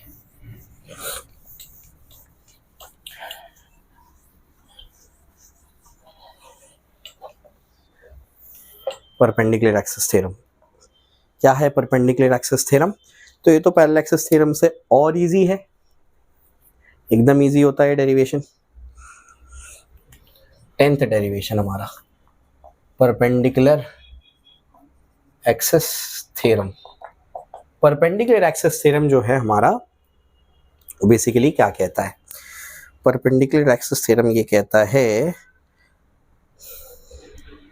परपेंडिकुलर एक्सिस थ्योरम क्या कहता है? परपेंडिकुलर एक्सिस थ्योरम ये कहता है कि अगर आपके पास कोई प्लेन लैमिना है, प्लेन लैमिना मतलब एक ऐसी शीट जिसकी थिकनेस 0 मान सकते हैं आप, बहुत पतली शीट, तो उसके अगर आपको परपेंडिकुलर वाले एक्सिस के अबाउट मोमेंट ऑफ इनर्शिया निकालना है, इसको Z मान लेते हैं, तो IZ अगर आपको निकालना है तो आप क्या करो? IX बनाओ, IY बनाओ, यानी X एक्सिस के अबाउट जिसका उसका मोमेंट ऑफ इनर्शिया निकालो, Y एक्सिस के अबाउट इसका मोमेंट ऑफ इनर्शिया निकालो और दोनों को क्या कर दो? ऐड कर दो, तो आपको Z के अबाउट मोमेंट ऑफ इनर्शिया मिल जाएगा। ठीक है ना? तो ये आपने DM मास यहाँ पर कंसिडर किया, यहाँ एक परपेंडिकुलर ड्रॉप किया, यहाँ एक परपेंडिकुलर ड्रॉप किया। ठीक है ना? अब ये जो डिस्टेंस है ये तो एक्स डिस्टेंस है, इसको बिल्कुल सामने वाला भी एक्स डिस्टेंस होगा। ये Y एक्सिस है तो ये डिस्टेंस क्या होगा? Y होगा। इसके जस्ट सामने वाला भी क्या होगा? Y होगा।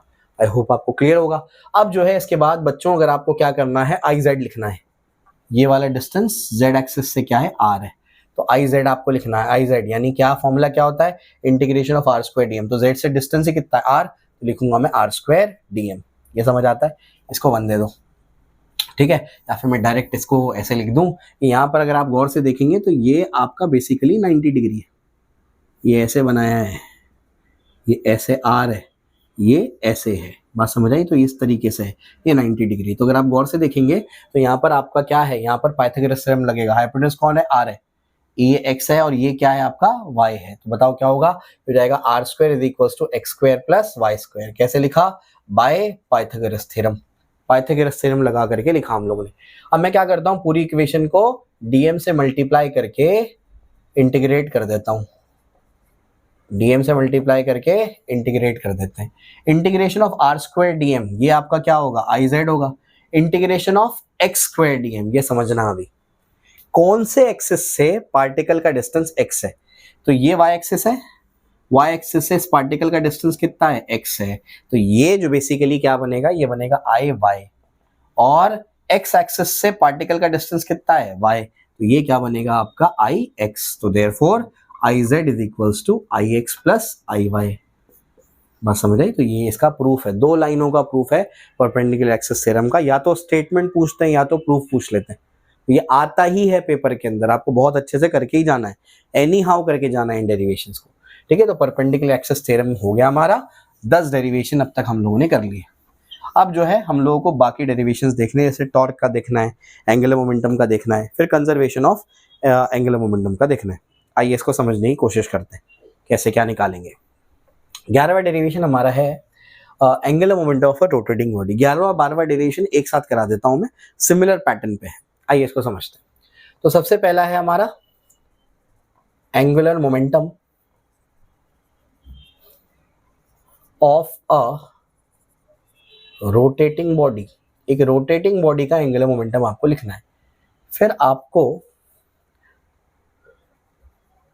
Torque acting on a rotating body लिखना है, torque acting on a rotating body, इसको भी डिराइव करना है आपको। आइए समझते हैं कैसे डिराइव करेंगे। मैंने कहा था काइनेटिक एनर्जी, एंगुलर मोमेंटम और टॉर्क का डेरिवेशन बिल्कुल सिमिलर पैटर्न पर है ना, ऐसा है। आइए देखते हैं। तो angular momentum of a rotating body का जब डेरिवेशन हम लोग करेंगे, सेम वही पैटर्न हम लोग क्या करेंगे, एक बॉडी कंसिडर करेंगे जिसको इस पॉइंट पे हिंज कर दिया गया है। यहाँ पर m1 मास का पार्टिकल है, r1 डिस्टेंस पे है, v1 स्पीड से जा रहा है, ओमेगा से घूम रही है बॉडी, ठीक है ना। फिर m2 मास का पार्टिकल है, r2 डिस्टेंस पे, v2 स्पीड से जा रहा है। m3 मास का पार्टिकल है, r3 डिस्टेंस पर है, v3 स्पीड से जा रहा है। mn मास का पार्टिकल है, rn डिस्टेंस पे और vn स्पीड से जा रहा है। बात समझ आई, ऐसा है। अब एंगुलर मोमेंटम अगर आपको लिखना है रोटेटिंग बॉडी का, तो angular momentum of body 1, particle 1 plus particle 2 plus particle 3 up to particle n तक जाना है आपको। बात समझ आई। अब बताओ एंगुलर मोमेंटम का फॉर्मूला क्या होता है। एंगुलर मोमेंटम का फॉर्मूला होता है mvr sin थीटा। लेकिन यहाँ पर v और r में जो एंगल है वो देखो, वेलोसिटी और जो आपका रेडियस है उसमें एंगल कितना है, 90 है। कितना एंगल, 90। तो 90 का एंगल है तो साइन 90 क्या होता है, 1 होता है। इस वजह से फॉर्मूला क्या बनेगा, m1 v1 r, mvr बनेगा फॉर्मूला, r1 जैसे क्या बनेगा m2 v2 r2, और आगे जैसे m3 v3 r3 and so on. v क्या होता है, v तो r ओमेगा होता है, तो m1 ये हो जाएगा r1 ओमेगा r1, जैसे क्या होगा m2 r2 ओमेगा और r2 plus m3 r3 omega और r3 एंड सो ऑन। तो ये क्या बनेगा, m1 r1 square omega plus m2 r2 square omega plus m3 r3 square omega up to nth particle तक का। यहाँ से ओमेगा को कॉमन ले लो, बचेगा क्या, m1 r1 square plus m2 r2 square and nth particle तक का। ये तो आई होता है, तो देयरफॉर रोटेटिंग बॉडी का एंगुलर मोमेंटम आई ओमेगा होगा। बस समझ आई। तो इस तरीके से आप निकालेंगे इसको। आइए आगे चलते हैं। जब आपको टॉर्क निकालना है तो टॉर्क कैसे निकालेंगे, आप आर्बिट्रेरी शेप की बॉडी कंसिडर करेंगे। यहाँ पर बॉडी को पार्टिकल को बॉडी को हिंज कर देंगे और बॉडी अल्फा एंगुलर एक्सेलरेशन से रोटेट कर रही है। तो m1 मास का पार्टिकल है, r1 डिस्टेंस पर है, a1 एक्सेलरेशन से जा रहा है। m2 मास का पार्टिकल है, r2 डिस्टेंस पे और a2 एक्सेलरेशन से जा रहा है। m3 मास का पार्टिकल है, r3 डिस्टेंस पे और a3 एक्सेलरेशन से जा रहा है। mn मास का पार्टिकल है, rn डिस्टेंस पे और an एक्सेलरेशन से जा रहा है। अब मुझे अगर रोटेटिंग बॉडी का टॉर्क निकालना है तो टॉर्क के लिए क्या करना पड़ेगा, tau 1 plus tau 2 plus tau 3 up to nth particle का टॉर्क, है ना। अब टाउ का फॉर्मूला क्या होता है, टॉर्क का फॉर्मूला होता है फोर्स इनटू परपेंडिकुलर डिस्टेंस, यानी बेसिकली क्या होगा, ये हो जाएगा F1 R1 इससे क्या होगा F2 R2 अप टू कहां तक जाएगा, ये Fn Rn तक चले जाएगा। फोर्स क्या होता है, मास इनटू एक्सेलरेशन, तो क्या हो जाएगा M1 A1 R1 plus M2 A2 R2 and so on. Acceleration क्या होगा, ये जो एक्सेलरेशन है, पार्टिकल ऐसे घूम रहा है, जो बॉडी रोटेट करती है तो पार्टिकल सर्कुलेट करते हैं, अगर पार्टिकल सर्कल में घूम रहे हैं तो ये एक्सेलरेशन जो है वो बेसिकली टेंजेंशियल एक्सेलरेशन है। तो अगर वो टेंजेंशियल एक्सेलरेशन है तो M1 टेंजेंशियल क्या होगा, R1 alpha into R1 plus क्या होगा M2 R2 alpha into R2 up to nth particle, तो ये बनेगा M1 R1 square alpha plus M2 R2 square alpha up to Mn Rn square alpha. Alpha को बाहर ले लो तो क्या बचेगा, M1 R1 square plus M2 R2 square and so on, ठीक है ना। तो ये बनेगा आपका टॉर्क इज इक्वल्स टू, ये हो जाता है I, तो I अल्फा, बात समझ आई। तो रोटेटिंग बॉडी का जो टॉर्क आता है वो होता है I अल्फा। तो टोटल 12 डेरिवेशन हम लोग ने अब तक देख ली, ठीक है ना। तो इस तरीके से हम लोग क्या करेंगे, इसको डिराइव करेंगे। आई होप आपको समझ में आया होगा, बहुत बेसिक है, बस ये फॉर्मूला याद होना चाहिए, L इक्वल्स टू MVR और टॉर्क का फॉर्मूला होना चाहिए F इंटू आर। बस ये दो फॉर्मूले याद है, पूरा डेरिवेशन आपके बाएं हाथ का खेल है।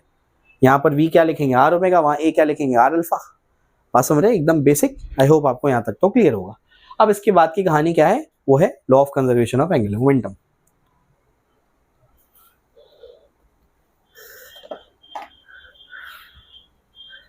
आइए 13वां डेरिवेशन पे चलते हैं। 13th डेरिवेशन हमारा क्या कहता है, तो जो हमारा 13th डेरिवेशन है ये कहता है law of conservation of angular momentum क्या बोलता है, उसके बारे में बताता है 13th डेरिवेशन। तो हमारा जो 13th डेरिवेशन है वो है law of conservation of angular momentum. Law of conservation of angular momentum वो क्या कहता है, अगर external torque, net external torque 0 है तो L बार क्या होगा, कांस्टेंट रहेगा, यानी कंजर्व रहेगा। अगर नेट एक्सटर्नल टॉर्क 0 है तो एंगुलर मोमेंटम क्या रहेगा, कांस्टेंट रहेगा, वो नहीं बदलता है। अगर उस पर कोई एक्सटर्नल टॉर्क नहीं लग रहा रोटेटिंग बॉडी पर। आइए समझते हैं इसको। तो हमारे पास अगर कोई बॉडी है, जरूरत नहीं है इसके बगैर हम देख लेंगे, तो एंगुलर मोमेंटम कंजर्व होगा। तो एंगुलर मोमेंटम से शुरू करते हैं। एल बार क्या होता है, आर बार क्रॉस पी बार होता है। अब मैं क्या करता हूँ, इसको डिफरेंशिएट करता हूँ विद रिस्पेक्ट टू टाइम। तो D L bar by D T होगा, ये क्या होगा, D by D T of क्या होगा, आर बार क्रॉस पी बार होगा, ठीक है ना। चलो भैया समझते हैं। अब जो है इसको समझने की कोशिश करो कि ये होगा यू इंटू वी, तो हो जाएगा d are bar by D t cross P bar, u into derivative of v. R bar को इसमें याद रखना, क्रॉस प्रोडक्ट है, सीक्वेंस चेंज नहीं कर सकते। u into derivative of v plus v into derivative of u। तो v में क्या है, पहले p लिखेंगे, नहीं, v into derivative of u, ये u है और ये v है, u into derivative of v बराबर आया, plus v into derivative of u। तो आप बोलेंगे v पहले लिखूंगा, नहीं लिख सकते, क्रॉस प्रोडक्ट है, ऑर्डर चेंज नहीं कर सकते आप, बात वही है, v into derivative of u, लेकिन p बाद में, तो बाद में ही लिखना उसको, ठीक है। और ये क्या है, D L bar by D T. L bar का ये फॉर्मूला आपको याद होना चाहिए, L bar cross R bar cross P bar. R bar cross ये D P bar by D T तो फोर्स होता है, plus D are bar by D T तो वेलोसिटी होती है, और पी क्या होता है, मोमेंटम, एम वी बार होता है। तो D L bar by D T अपने पास ये आया। Are bar cross F bar, बच्चों ये तो टॉर्क होता है, प्लस वी, एम तो कांस्टेंट है, बाहर जाएगा, मास कांस्टेंट है, वी क्रॉस वी हमेशा सेम वेक्टर्स का क्रॉस प्रोडक्ट 0 होता है। तो D L bar by D T अपने पास क्या आया, टावर के बराबर आया। तो देयरफॉर बच्चों D L bar by D T क्या आया, टॉर्क के बराबर आया। लेकिन शुरू में ही बोला जाता है if net external torque is 0, यानी टॉर्क क्या है, 0 है, तो उसको 0 के इक्वेट कर दो। D L bar by D T 0 आ रहा है, मतलब एल बार का डेरिवेटिव 0 आ रहा है। किसका डेरिवेटिव 0 आता है, कांस्टेंट का। देयरफॉर एल बार क्या है, कांस्टेंट है। तो अगर टॉर्क 0 हो जाए तो एल बार क्या रहता है, बॉडी का कांस्टेंट, यानी एंगुलर मोमेंटम बॉडी का कांस्टेंट रहता है, वो नहीं बदलता, ठीक है ना। तो ये सिंपल सा प्रूफ है, इंपॉर्टेंट प्रूफ है, जो आपको करना है आपके बोर्ड एग्जाम के लिए, ठीक है ना। चलो 13th डेरिवेशन हो गया। आखिरी डेरिवेशन जो आपकी फर्स्ट चैप्टर का है वो है रोलिंग मोशन। बहुत डेरिवेशन है फर्स्ट चैप्टर में, तो फर्स्ट चैप्टर ही कंप्लीट हो हमारा, है ना। आइए रोलिंग मोशन की चर्चा करते हैं। तो अभी हमारा 13th डेरिवेशन है ना, देख लें एक बार कौन सा डेरिवेशन है हमारा, डेरिवेशन नंबर 14 है, 14th डेरिवेशन रोलिंग मोशन। ठीक है, रोलिंग मोशन के 14th डेरिवेशन देखते हैं। रोलिंग मोशन में बेसिक चीज़ें देखनी है। रोलिंग बॉडी की काइनेटिक एनर्जी निकालनी है। उसके बाद आपको अगर कोई इंक्लाइन प्लेन से कोई बॉडी रोल हो रही है तो उसकी वेलोसिटी बतानी है और एक्सेलरेशन बताना है जब वो रोल डाउन होकर के नीचे आते हैं। तो दो चीज़ें इसके अंदर है। तो kinetic energy of a rolling body, तो अगर मेरे पास कोई बॉडी रोल कर रही है मतलब रोटेट भी कर रही है और ट्रांसलेट भी कर रही है ना। तो रोलिंग बॉडी की अगर काइनेटिक एनर्जी निकालनी है, जो बॉडी रोल करती है उसके पास काइनेटिक एनर्जी ऑफ रोटेशन भी होता है प्लस काइनेटिक एनर्जी ऑफ क्या होता है, ट्रांसलेशन भी होता है। तो काइनेटिक एनर्जी ऑफ रोटेशन क्या होता है, ये होता है half I omega square plus ये क्या होता है, ये होता है half m we square. Half m we square को हाथ मत लगाओ, हाफ आई क्या होता है, वो तो एम के स्क्वायर के बराबर होता है। बात समझ आई। तो यहाँ पर मैं इस चीज को जानता हूँ कि आई इज इक्वल टू क्या होगा, एम के स्क्वायर, के रेडियस ऑफ जायरेशन है, और वी इज इक्वल टू क्या होता है, आर ओमेगा, ओमेगा क्या होगा, वी बाय आर। तो v by r the whole square, v square by are square plus half m we square. Half m we square को बाहर ले लो आप लोग कॉमन, तो अंदर क्या बचेगा, देखो हाफ गया, एम गया, वी स्क्वायर बचा, तो गया क्या बचा, k square by are square plus 1। तो kinetic energy of a rolling body ये आ गई। आई होप आपको क्लियर होगा ये बात, समझ आई। इसके अलावा एक डेरिवेशन इसके अंदर ये होता है कि अगर मेरे पास कोई बॉडी, कोई मेरे पास इंक्लाइन प्लेन है और इंक्लाइन प्लेन से कोई बॉडी रोल होकर के नीचे पहुंच रही है, बात समझ आई। तो रोल होकर के नीचे पहुंच रही है, एंगल कितना है इसका, थीटा है। तो यहाँ से यहाँ अगर ये बॉडी आती है एस, उसका अगर क्या होता है, डिस्प्लेसमेंट होता है ना, और इसका ये हाइट एच है। अब अपने को क्या करना है, बॉडी जब रोल करके नीचे आती है तो अपने को इस पॉइंट पे इसकी वेलोसिटी पता करनी है और एक्सेलरेशन पता करना है। वेलोसिटी पहले निकालते हैं। ऊपर इसके पास जब ये रुका हुआ था तो उसके पास पोटेंशियल एनर्जी थी, वही पोटेंशियल एनर्जी काइनेटिक में कन्वर्ट होगी। तो पोटेंशियल एनर्जी का loss is equals to kinetic energy का गेन। पोटेंशियल एनर्जी का लॉस क्या हुआ, पोटेंशियल एनर्जी का लॉस हुआ mgh, और काइनेटिक एनर्जी का गेन क्या हुआ, half mv square into 1 plus k square by are square, क्योंकि रोल कर रही है ना बॉडी। तो m और m यहाँ से क्या हो गया, कैंसिल हो गया। तो बच्चों यहाँ से v स्क्वायर क्या मिला, v स्क्वायर अपने को मिला 2gh upon 1 plus k square by are square, और यहाँ से v क्या मिलेगा फिर, under root of 2gh upon 1 plus k square by are square. बस समझ आई, ये अपने पास वेलोसिटी आ गई। एक्सेलरेशन निकालना है तो हम लोग जानते ही हैं स्ट्रेट लाइन में चला है वो, तो वी स्क्वायर स्ट्रेट लाइन ही है ना, ये तो स्ट्रेट लाइन में चला है, स्ट्रेट लाइन में भी चला है, रोटेट भी हुआ है। तो v square is equal to u square plus 2s, straight line में चला है तो लीनियर एक्सेलरेशन निकालना चाहता हूँ मैं। इनिशियल वेलोसिटी 0 थी, यहाँ से बस मैंने उसको ड्रॉ मतलब छोड़ा है बस, तो u 0 है। वी स्क्वायर क्या मिला, वी स्क्वायर तो यही मिला, पुट कर दो 2gh upon 1 plus k square by are square is equal to 2s। 2 और 2 कैंसिल हो गया, तो एक्सेलरेशन क्या मिलेगा, s को नीचे भेज दो, तो gh upon 1 plus k square by are square into s, और ये h अपॉन एस जो होता है वो साइन थीटा के बराबर होता है। कैसे, यहाँ से साइन थीटा निकालो, साइन थीटा क्या होता है, अपोजिट अपॉन हाइपोटेन्यूज, तो h अपॉन एस, तो h अपॉन एस क्या होता है, sine theta. Acceleration is g sine theta upon 1 plus k square by are square, ये अपने पास एक्सेलरेशन आ गया। बात समझ आई। तो इस तरीके से रोलिंग मोशन वाला पार्ट भी कंप्लीट हो गया। तो रोटेशनल डायनेमिक्स के सारे डेरिवेशंस करा दिए आपको मैंने, टोटल 14 डेरिवेशंस है, उसमें भी सब पार्ट्स थे, सारे डेरिवेशन इसके हो गए। अब इंपॉर्टेंट डेरिवेशन फ्लूइड्स के देखते हैं, आइए इसको शुरू करेंगे।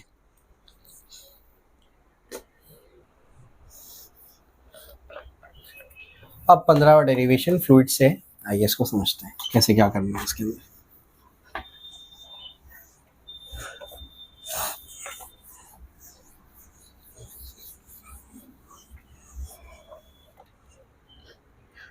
तो सबसे पहले फ्लूइड्स में सबसे पहला इंपॉर्टेंट डेरिवेशन है relation between surface tension and surface energy. Surface tension और सरफेस एनर्जी में क्या रिलेशन है, आइए इसको समझते हैं। सरफेस टेंशन और सरफेस एनर्जी का रिलेशन जो है बेसिकली ऐसा है कि अगर हमारे पास ऐसे, मेरे पास क्या है, ध्यान से सुनना, मेरे पास एक रेक्टेंगुलर फ्रेम है, उसके अंदर मैंने एक स्लाइडर यहाँ पर लगाया हुआ है, स्लाइडर लगाया हुआ है। जैसे ही उस फ्रेम को मैं सोप सॉल्यूशन में डुबा करके बाहर निकालता हूँ तो यहाँ पर एक फिल्म बन जाएगी, सोप फिल्म, एक सोप फिल्म बन जाएगी। अब सॉफ्ट फिल्म बेसिकली पानी से बनी हुई है ना, पानी में साबुन को मिलाएंगे तभी तो सॉफ्ट सोल्यूशन बनेगा। तो ये सॉफ्ट फिल्म जो है पानी से बनी हुई है, यानी कोई लिक्विड है। अब लिक्विड की सरफेस क्या चाहती है, अपने सरफेस एरिया को कम करना चाहती है। तो यहाँ पर फोर्स ऑफ सरफेस टेंशन ऊपर की तरफ लगेगा, है ना, फोर्स ऑफ सरफेस टेंशन। तो मुझे क्या करना है, ये अगर ऊपर की तरफ लगेगा तो ये कम होते जाएगा। मैं ये चाहता हूं कि ये ऊपर की तरफ एक्सेलरेट होता हुआ ना जाए, तो मैं क्या करूंगा, मैं एक उल्टे डायरेक्शन में उतना ही फोर्स लगा दूंगा एक्सटर्नल, जो कि टेंशन वाले फोर्स के बराबर होगा। जब फोर्स बराबर हो जाएंगे तो बेसिकली ये क्या करेगा, कांस्टेंट वेलोसिटी से चलेगा और उसके बाद फिर इसको मैं खींच करके, यानी कांस्टेंट वेलोसिटी से ला करके इसको यहाँ पर, इसको यहाँ तक का आ जाएगा। ये क्यों कांस्टेंट वेलोसिटी से लाने का, कांस्टेंट वेलोसिटी से इसलिए लाने का ताकि काइनेटिक एनर्जी में चेंज ना आए, यानी जो हम वर्क करके इसको खींच रहे हैं वो पूरा का पूरा वर्क पोटेंशियल एनर्जी में स्टोर हो। समझ आ रहा है क्या बोल रहा हूं मैं, क्योंकि हमको जो यहाँ पर निकालना है वो पोटेंशियल एनर्जी से ही लेना देना है। सरफेस एनर्जी क्या होती है, जो सरफेस के मॉलिक्यूल्स की पोटेंशियल एनर्जी होती है वही सरफेस एनर्जी होती है ना। चलो भाई, तो ये हमारे पास आ गया। तो इस तरीके से मैंने क्या कर दिया, इसको कांस्टेंट वेलोसिटी से लेकर के आया, कैसे, वो फोर्स को नेट को कैंसिल करके, ऊपर टेंशन लग रहा था मैंने एक्सटर्नल इधर लगा दिया और उसको एक्सटेंड करवा के यहाँ तक का ले आया। ये कितना एक्सटेंड हुआ, ये dx यहाँ से एक्सटेंड हुआ। इसकी लेंथ क्या है, इसकी लेंथ मैंने l मान ली है ना, ये लेंथ को क्या मान लिया, l मान लिया। बात समझ आई। तो यहाँ पर अब मैं लिखना चाहता हूँ वर्क डन, क्योंकि मैंने फोर्स लगा करके डिस्प्लेसमेंट किया। फोर्स एक्सटर्नल इंटू डिस्प्लेसमेंट कितना हुआ उसका, dx हुआ। यहाँ तक क्लियर है। एक्सटर्नल फोर्स किसके बराबर है, टेंशन के फोर्स के बराबर है। टेंशन का फोर्स क्या होता है, F is equal to T into L होता है। टी क्या होता है, F बाय एल होता है ना। तो टेंशन का फोर्स क्या होता है, टी इंटू एल। लेकिन ध्यान देना, ये टेंशन उस तरीके से लिखा जाएगा कि जितनी सरफेस उतने टेंशन। अगर आप सॉफ्ट फिल्म को देखेंगे तो उसके बाद दो सरफेस है। अगर आपने उसको सॉफ्ट सॉल्यूशन उड़ा के बाहर निकाला तो एक सरफेस आगे और एक सरफेस पीछे है। तो मैंने क्या बोला, जितनी सरफेस उतने टेंशन, दो सरफेस तो दो टेंशन। तो यहाँ पर ये बनेगा 2t इंटू एल। बात समझ आई। तो ये फोर्स की जगह आएगा 2t into L into D x. बात समझ आई। ये t को साइड में लिखते हैं इंटू 2l dx। ये 2l dx क्या है, ये l इंटू डी एक्स, ये तो एक्स्ट्रा चेंज इन एरिया है। उसका एरिया ये था, l था और ये ब्रेड था, l इंटू बी था। इसको मैंने आगे एक्सटेंड करके क्या कर दिया, यहाँ पर खींच करके मैंने क्या कर दिया, बेसिकली मैंने इसके एरिया को चेंज कर दिया। कितना चेंज कर दिया, l इंटू डी एक्स। तो ये चेंज इन एरिया है। लेकिन चेंज इन एरिया क्या फिल्म सिर्फ एक साइड से खींची, नहीं, दोनों साइड की सरफेस खींची। तो एल डी एक्स इधर भी चेंज आया, एल डी एक्स उधर भी चेंज आया। तो टोटल मिला करके 2l dx चेंज आया। तो t इंटू डी ए लिखेंगे।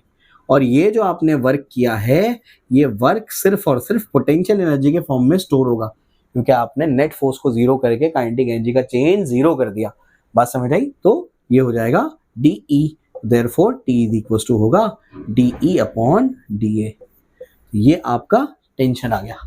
बात समझ आई, ठीक है ना। तो इस तरीके से आप सरफेस टेंशन और सरफेस एनर्जी में रिलेशन लिख पाएंगे। इसी से जूल पर मीटर स्क्वायर भी इसका यूनिट बनता है सरफेस टेंशन का। समझ आई बात। तो इस तरीके से हम लोग इसको लिख पाते हैं। चलो भाई आगे चलते हैं। ये बहुत इंपॉर्टेंट डेरिवेशन है, कई मर्तबा आपके बोर्ड एग्जाम में आ चुका है 2 मार्क्स के लिए। Relation between surface tension and surface energy. अगला डेरिवेशन क्या है, आइए इसके ऊपर चलते हैं। तो डेरिवेशन नंबर क्या है, डेरिवेशन नंबर है हमारा 16। Access pressure inside a liquid drop, फिर एसेंट फॉर्मूला, फिर टर्मिनल वेलोसिटी, फिर बर्नौली का इक्वेशन। ठीक है ना। तो डेरिवेशन नंबर क्या है हमारा, डेरिवेशन नंबर है 16। 16th डेरिवेशन है। 15 डेरिवेशंस कर लिए हम लोग। 16th डेरिवेशन हमारा जो है वो क्या है, 16 डेरिवेशन है excess pressure inside a liquid drop या Laplace law of spherical membrane. ठीक है ना।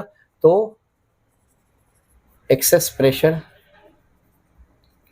इनसाइड अ लिक्विड ड्रॉप, एक लिक्विड ड्रॉप के अंदर कितना एक्सेस प्रेशर होता है वो अपने को निकालना है। तो अगर हमारे पास बच्चों फॉर एग्जांपल ये मेरे पास एक लिक्विड ड्रॉप में अंदर पूरा लिक्विड भरा हुआ, इसका रेडियस मैंने r मान लिया। अब ये इसकी सरफेस अगर ऐसे फ्लैट होती तो यहाँ जितना प्रेशर यहाँ पर भी उतना प्रेशर, लेकिन ये ऐसा है मतलब यहाँ का प्रेशर ज्यादा है, मतलब अंदर का प्रेशर ज्यादा है। तो अंदर का प्रेशर कितना है, PI है, और बाहर का प्रेशर कितना है, PO है। तो अगर ये ऐसा मुड़ा हुआ है मतलब अंदर के प्रेशर ने इसको ज्यादा था तभी मोड़ दिया, तो मुझे वही निकालना है। मुझे सबसे पहले क्या निकालना है, एक्सेस प्रेशर निकालना है। तो एक्सेस प्रेशर का एक्सप्रेशन क्या होता है, एक्सेस प्रेशर का जो एक्सप्रेशन होता है मैथमेटिकल वो होगा पी माइनस पीओ, इसको 1 दे दो, ठीक है, क्लियर हो गया। अभी एक्सेस प्रेशर की वजह से मान लेते हैं कि लिक्विड ड्रॉप के रेडियस में थोड़ा सा चेंज आ गया। कितना चेंज आ गया, बहुत मामूली सा चेंज आ गया, मान लो डेल्टा आर या डी आर का चेंज आ गया, मान सकते हैं आप बिल्कुल इसको। तो आपने इसके अंदर थोड़ा सा चेंज लिया, कितना चेंज आया, डेल्टा आर का चेंज आ गया मान लो, या डी आर का चेंज आ गया, जैसे आपको जो ठीक लगे, ठीक है। तो थोड़ा सा चेंज आ गया है ना। इस चेंज में हुआ क्या, अंदर वाले प्रेशर की वजह से फोर्स लगा करके वो डिस्प्लेस हो गया, यानी वर्क हुआ, है ना। तो यहां पर मैं निकाल सकता हूं therefore work done is equal to d W बोल दूंगा मैं इसको। वर्क डन क्या होगा, वर्क डन मेरे पास होगा फोर्स इंटू डिस्प्लेसमेंट क्या हुआ, डी आर बोल दो, डेल्टा आर बोल दो। वर्क डन छोटा सा था तो मैंने डी आर ले लिया उसको। अब बताओ क्या होगा, ये तो मेरे पास आ गया। अब यहाँ पर फोर्स क्या होता है, फोर्स होता है मेरे पास, फोर्स होता है प्रेशर इंटू एरिया।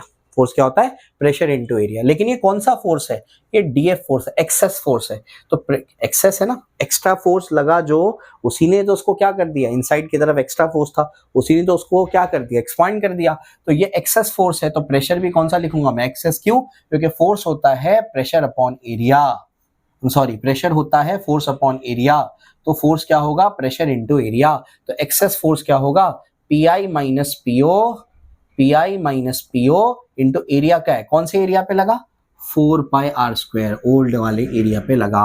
तो जाएगा 4 पाई आर स्क्वायर और ये डी आर, समझ आया। तो देयरफॉर डी डब्ल्यू मेरे पास जो आया वो आया P minus PO 4 pi are square d r. इसको मैं 2 दे देता हूँ। यहाँ तक क्लियर है, वर्क डन मैंने निकाल लिया। अब मैं वर्क डन दूसरे तरीके से निकालता हूँ, ठीक है ना। But we know that work done का और एक फॉर्मूला अभी तो निकाला, T into D A. T क्या होता है, D W D by D A, यानी D W by D A. तो टी इंटू डी ए। अब यहाँ पर इसको समझने की कोशिश करते हैं। डी ए क्या है, डी है चेंज इन एरिया। तो चेंज इन एरिया निकालना पड़ेगा, final area minus initial area करके, ठीक है ना।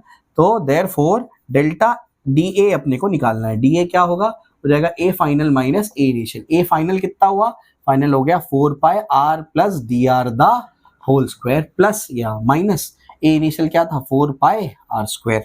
तो बेसिकली देयरफॉर डी ए क्या मिला अपने को, डी ए मिला अपने को 4 पाई, इसका क्या होगा, ये A plus B the whole square, ये होगा बेसिकली अपने पास R square plus 2 R D R plus D R का square minus 4 pi are square, ठीक है ना, क्लियर हो गया। तो देयरफॉर जो डी अपने को मिला वो क्या मिला, अंदर 4 पाई को भेजो तो 4 pi are square plus 8 pi R D R plus D 4 pi D R का square minus 4 pi are square plus 4 pi are square minus 4 pi are square cancel.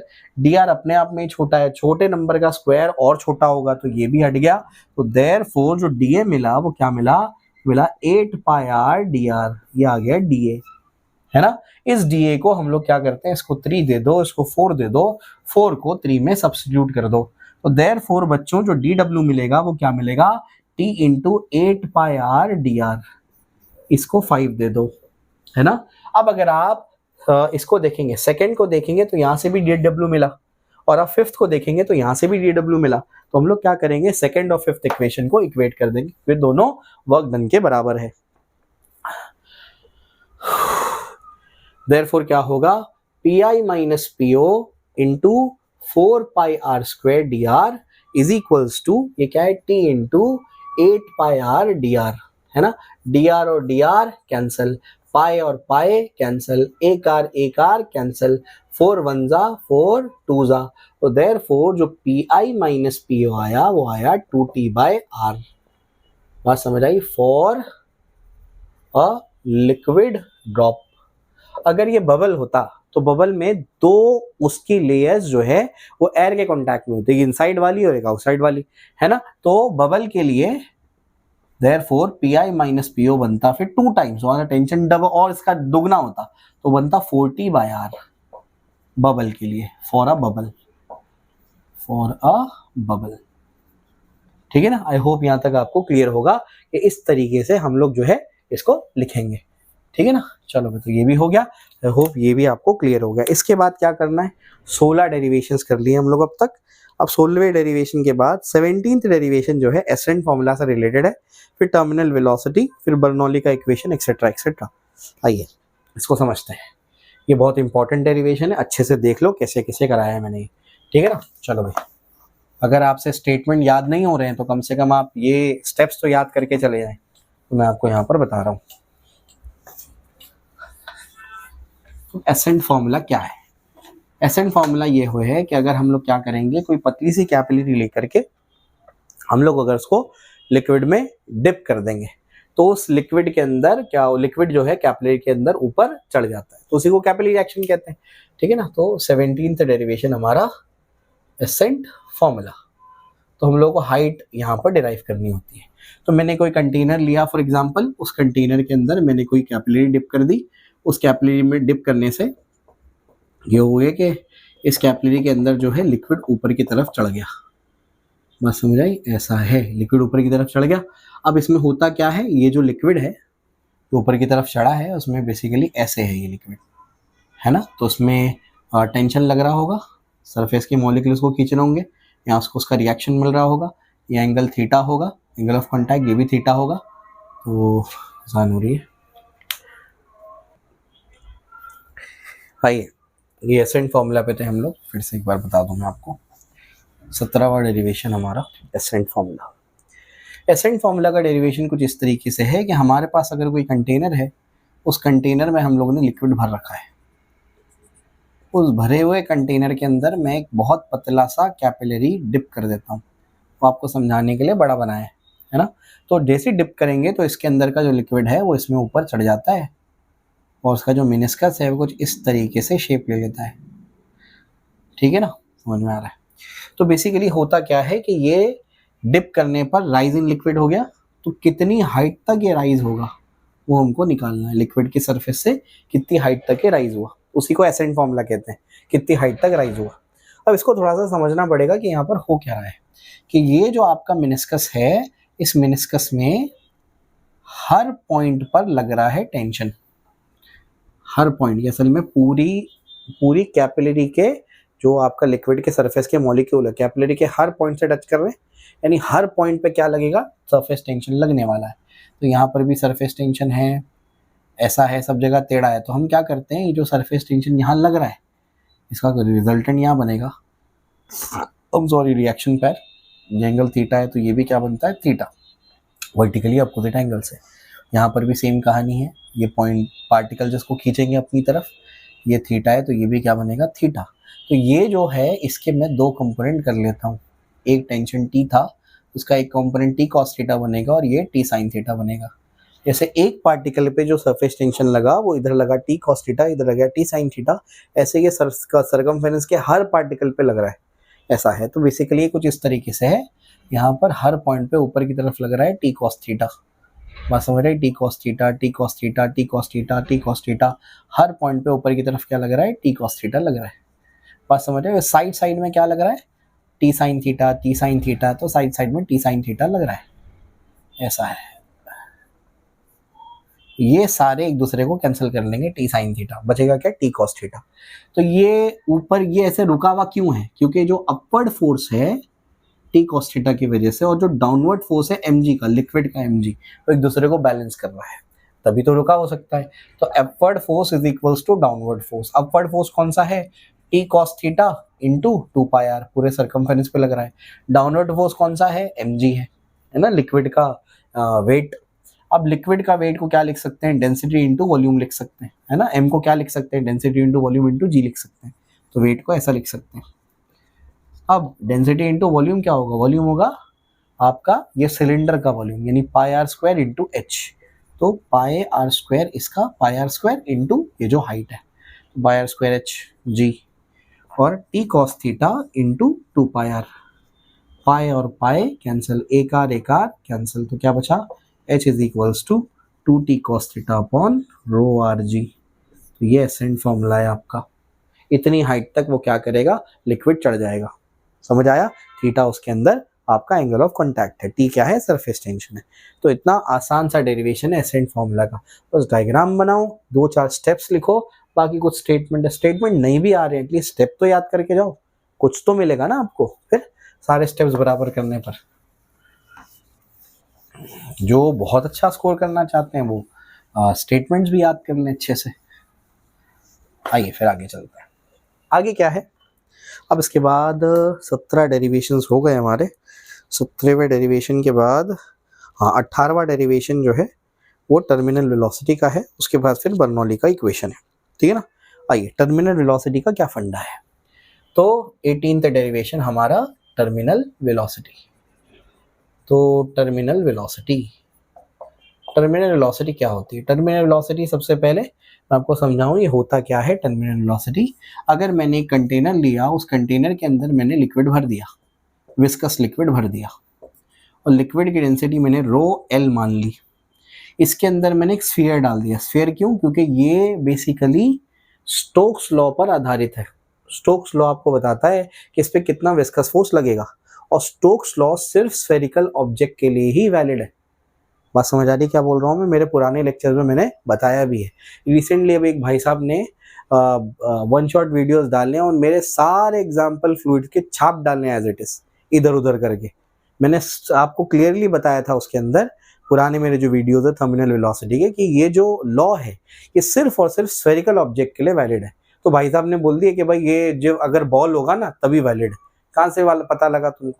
और मैंने उसमें एक और बात बताई थी कि अगर आप दूसरे शेप के लिए स्टोक्स लॉ लिखना चाहते हैं तो आप समझ लीजिए कि आपके वो पीएचडी का एक प्रॉब्लम हो सकता है, जिसको आप सॉल्व करके अपनी पीएचडी हासिल करेंगे। बात समझ आई, ठीक है ना। तो अगर कहीं से कोई कॉपी कर रहा है तो उसको एटलीस्ट क्रेडिट तो दे दो, है ना। चलो आ जाओ। तो बेसिकली हमारे पास यहाँ पर इस ऑब्जेक्ट को आपने ड्रॉप किया, और ड्रॉप करने के बाद ये जो है बेसिकली नीचे की तरफ इस पर क्या लगेगा? mg लगेगा। ध्यान से सुनना मेरी बात। नीचे की तरफ क्या लगने वाला है? mg लगने वाला है। और इसमें जब ये विस्कस फ्लूइड के अंदर जा रहा है तो इस वजह से इस पे एक विस्कस फोर्स भी लगेगा। क्यों? क्योंकि इसकी बेसिकली अगर आप कोई विस्कस लिक्विड के अंदर मूव करते हैं तो आप पे एक विस्कस ड्रैग लगता है, एक विस्कस फोर्स लगता है। और ये अंदर गया तो इस पे लिक्विड एक बॉयंट फोर्स भी लगाएगा, है ना। तो दो फोर्सेस लग रहे हैं। जैसे जैसे ये अंदर जाएगा ये तो कांस्टेंट रहेगा, लेकिन ऊपर के फोर्सेस बढ़ते जाएंगे। ये भी कांस्टेंट रहेगा। बॉयंट फोर्स जो है ये मेरे पास ये कांस्टेंट रहेगा, बॉयंट फोर्स। और जो विस्कस फोर्स होगा 6 पाई ईटा आरवी। तो जैसे जैसे नीचे जाते जाएगा वेलोसिटी बढ़ती रहेगी, यानी ये वाला फोर्स बढ़ते जाएगा। एक ऐसा टाइम आएगा जब ऊपर के फोर्स और नीचे के फोर्स बराबर हो जाएंगे। उस टाइम पे जब फोर्सेस बराबर हो जाए, नेट फोर्स 0 हो गया, तो ये जो आपका ऑब्जेक्ट है वो टर्मिनल वेलोसिटी अटेन कर लेगा, है ना। चलो भाई आ जाओ, अब इसको समझने की कोशिश करते हैं कि जब ये टर्मिनल वेलोसिटी अटेन कर लेगा तब upward force is equal to क्या हो जाएगा? Downward force. अपवर्ड फोर्स क्या है? अपवर्ड फोर्स है आपका बॉयंट फोर्स प्लस आपका कौन सा है? Upthrust, viscous force. अपथ्रस्ट तो बॉयंट फोर्स है। और डाउनवर्ड फोर्स कौन सा है? mg। मास किसका? स्फीयर का। बात समझ आई? आइए अब बॉयंट फोर्स क्या होता है? बॉयंट फोर्स बेसिकली आपका वो फोर्स होता है, ध्यान से सुनना मेरी बात। बॉयंट फोर्स वो फोर्स होता है कि जैसे आपने स्फीयर को अंदर डाला तो कुछ लिक्विड ऊपर आ जाएगा। ऑब्वियस सी बात है, जब लिक्विड की जगह स्फीयर लेगा तो लिक्विड को बाहर जाना पड़ेगा। बात समझ आई? तो जो लिक्विड ऊपर आएगा उस लिक्विड का जो वेट होगा ना, उस वेट के बराबर बॉयंट फोर्स होता है। बात समझ आई?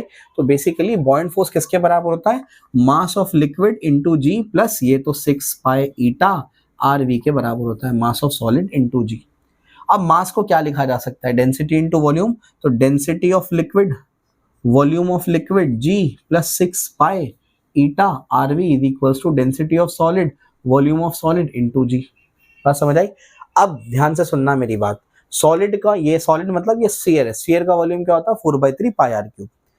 जितना स्फीयर का वॉल्यूम अंदर जाएगा, यानी स्फीयर का जो भी वॉल्यूम होगा, उतना ही वॉल्यूम ऑफ लिक्विड ऊपर जाएगा। बात समझ आ रही क्या बोल रहा हूं मैं? अरे भाई कोई जगह थोड़ी क्रिएट कर लेंगे, वॉल्यूम क्रिएट थोड़ी किया जा सकता है। बात समझ आ रही क्या बोल रहा हूं मैं? तो जितना स्फीयर का वॉल्यूम अंदर जाएगा उतना ही लिक्विड का वॉल्यूम बाहर आएगा। तो लिक्विड का वॉल्यूम और स्फीयर का वॉल्यूम बराबर है, इस बात का ध्यान रखना। तो लिक्विड के वॉल्यूम की जगह पर मैं लिख देता हूँ स्फीयर का वॉल्यूम, क्योंकि जितना स्फीयर अंदर जाएगा उतना ही लिक्विड बाहर आएगा, दोनों का वॉल्यूम बराबर होगा।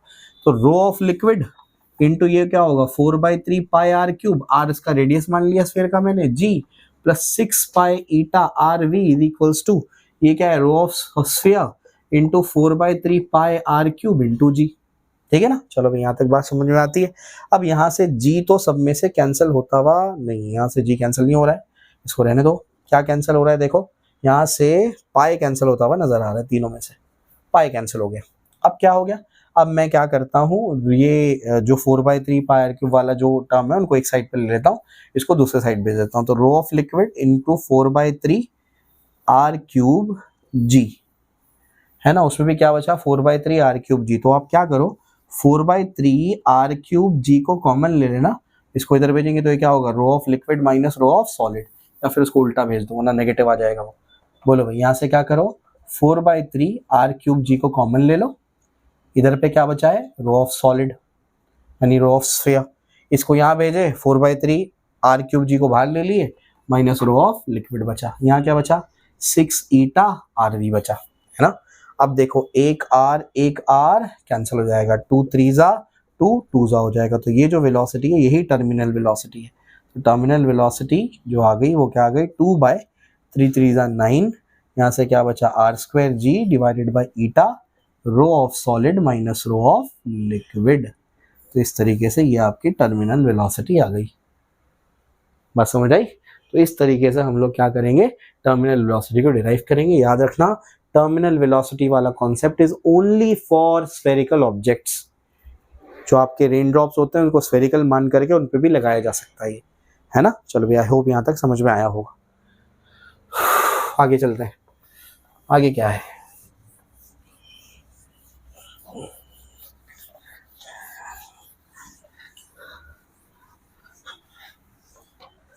अब इसके बाद अगला डेरिवेशन जो हमारा है तो क्या है, अगला डेरिवेशन हमारा है बर्नौली का इक्वेशन। ठीक है, बर्नौली का इक्वेशन देखते हैं जो कि हमारा डेरिवेशन नंबर 19 है।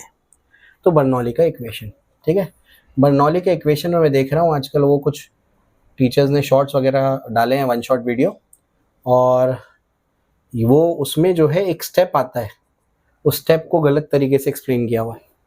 वर्क डन कैसे लिखेंगे, वो डेल्टा के प्लस डेल्टा यू के बराबर क्यों आएगा, गलत एक्सप्लेनेशन है। ठीक है ना, मैं आपको सही एक्सप्लेनेशन भी उसका दूंगा। और वो जो डेरिवेशन इसलिए कॉपी नहीं कर पाए वो इसलिए क्योंकि मैंने वो दूसरे ढंग से कराया था, वो टेक्स्ट बुक के एग्जैक्ट फॉर्मेट पे नहीं है मेरे ओल्ड लेक्चर्स में। अभी मैं आपको टेक्स्ट बुक का फॉर्मेट बता देता हूँ कि टेक्स्ट बुक में कौन से फॉर्मेट पे किया है और कैसे वो डेरिवेशन में W is equals to delta K और डेल्टा यू के बराबर आएगा, वो मैं भी आपको समझाता हूँ। तो बर्नौली का थ्योरम ये कहता है कि भाई अगर मेरे पास कोई पाइप है उसके अंदर से फ्लूइड फ्लो हो रहा है ना, तो ये कहता है ये कि अगर जहाँ पर वेलोसिटी बढ़ जाएगी वहाँ पर प्रेशर कम हो जाएगा, और जहाँ प्रेशर बढ़ जाएगा वहाँ वेलोसिटी कम हो जाएगी। अब ये कैसे आएगा, क्या इसका इक्वेशन है, वो आपको बता सकता हूँ मैं, अभी आपको बता भी दूंगा मैं, और बहुत ज़्यादा डिटेल में तो अभी मैं जान नहीं रहा हूँ, मैं सिर्फ आपको उसकी डेरिवेशन समझा रहा हूँ कि कैसे उसको डिराइव किया गया है, आपको एग्जाम में लिखना क्या है, जो आपके काम की बात है, वरना तो पूरी कथा सुना सकता हूँ मैं उसके ऊपर। ठीक है ना, अभी फिलहाल जो काम की चीज़ है वो आपको समझाता हूँ मैं इसमें, और जो स्टेप्स टीचर्स गलत बता रहे हैं उसको मैं सही भी करता हूँ।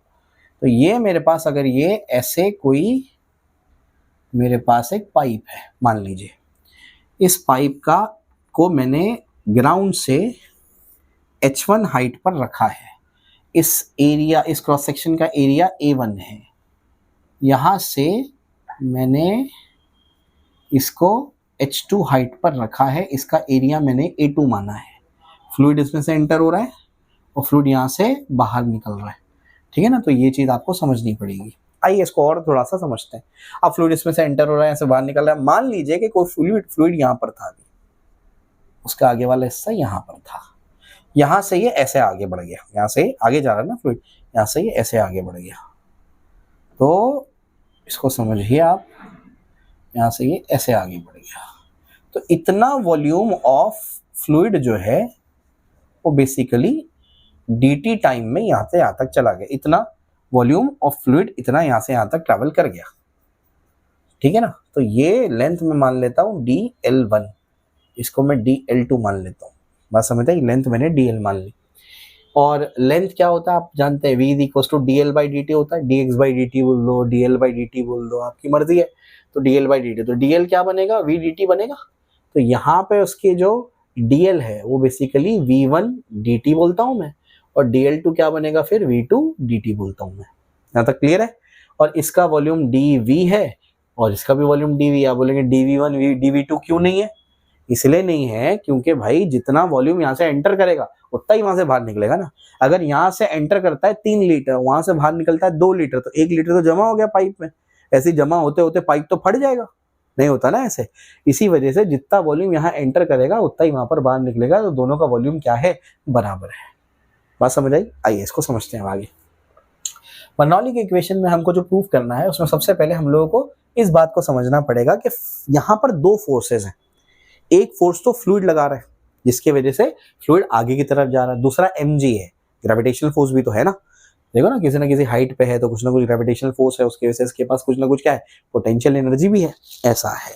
तो बेसिकली यहाँ पर मेरे पास 2 फोर्सेस हैं, एक तो फ्लूइड का फोर्स और दूसरा क्या है? दूसरा आपका है ग्रेविटेशनल फोर्स। अब आइए इसको समझने की कोशिश करते हैं। मैं वर्क डन निकालता हूँ। वर्क डन जो है, नेट वर्क डन अगर मैं निकालना चाहता हूं तो वर्क डन क्या है? यहां पर फ्लूइड का फोर्स लगा F1, उसने इसको डिस्प्लेस करा दिया dl1। कितना डिस्प्लेस करा दिया? dl1। आई होप यहां तक आपको समझ में आया है। तो इसमें dl1 dx जो आपकी मर्जी बोलना है बोल दो उसको। बस समझ आ रही क्या बोल रहा हूं मैं? तो फोर्स यहां पर लगा, कितना फोर्स लगा? F1। यहां पर फोर्स उल्टा लगेगा, वो मैं आपको बता रहा हूं, ध्यान से सुनना मेरी बात। नेट वर्क डन होगा W1 माइनस W2। ऐसा क्यों?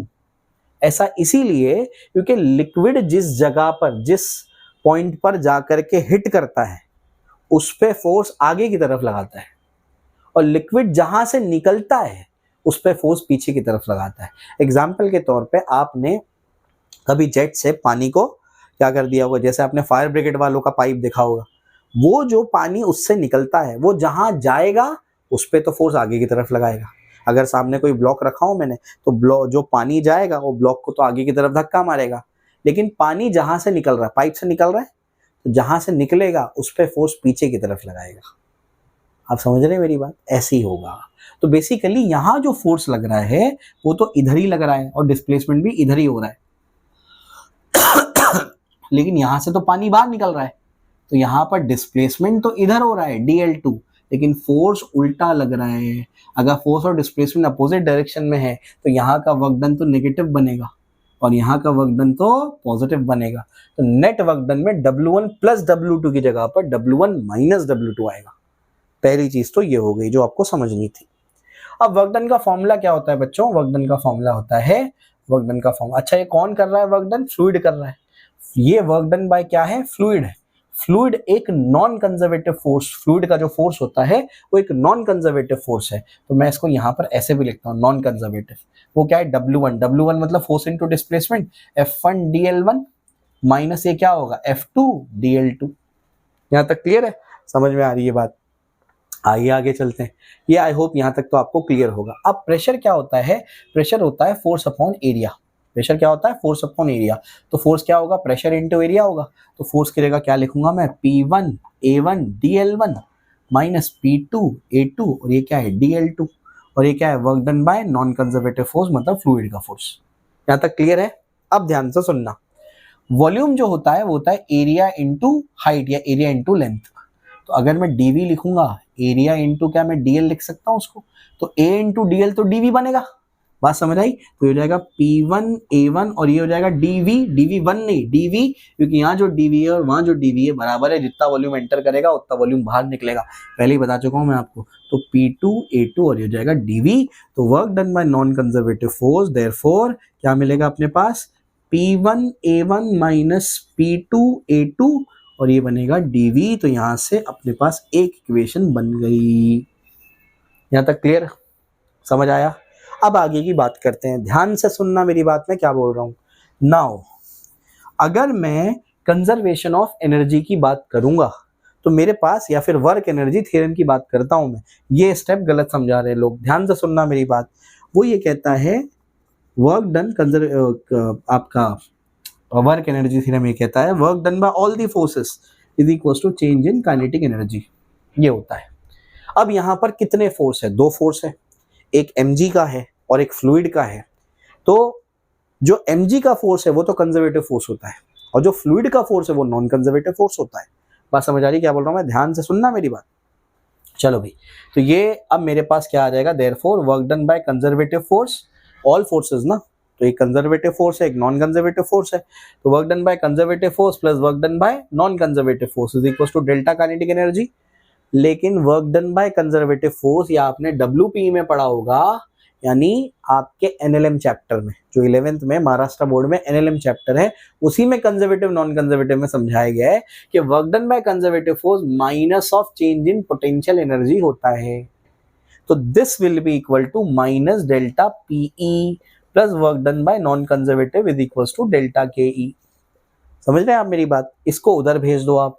तो therefore work done by non conservative is equal to delta kinetic energy plus delta potential energy. तो work done by conservative non conservative force यहाँ पर क्या आया?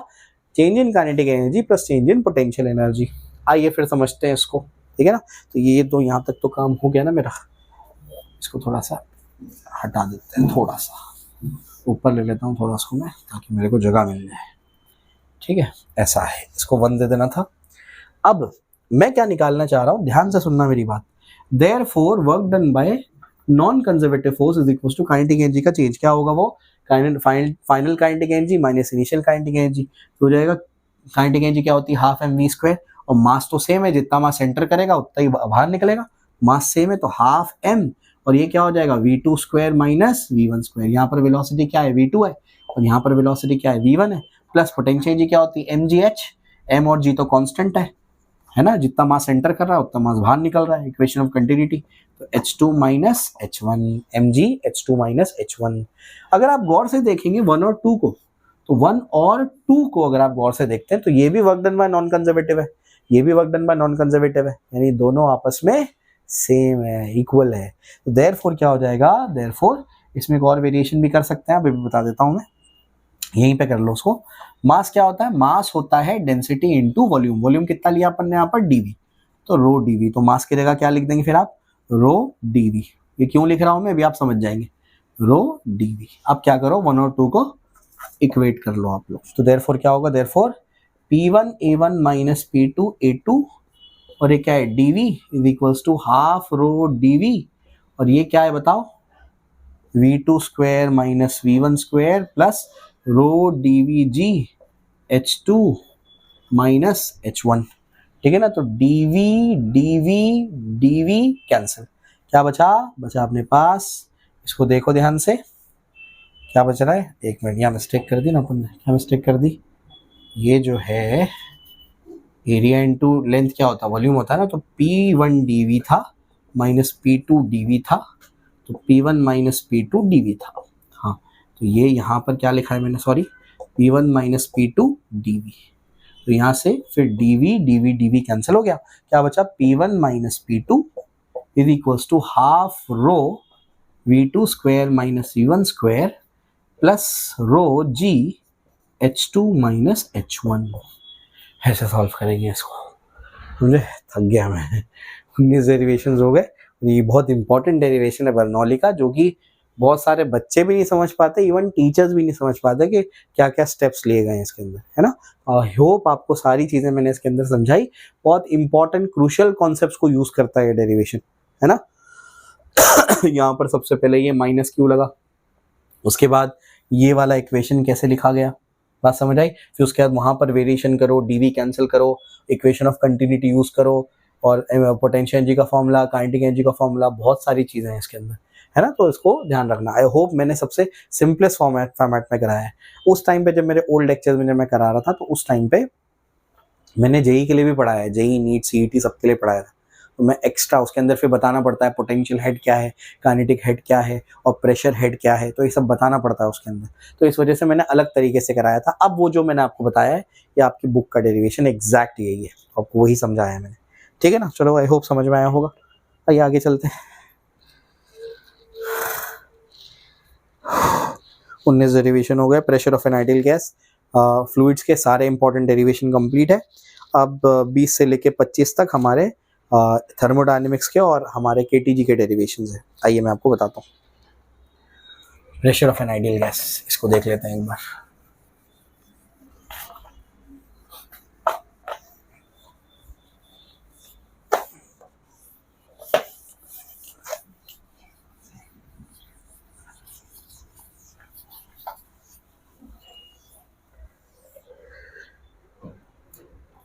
कितने डेरिवेशन हो गए? 19 ना।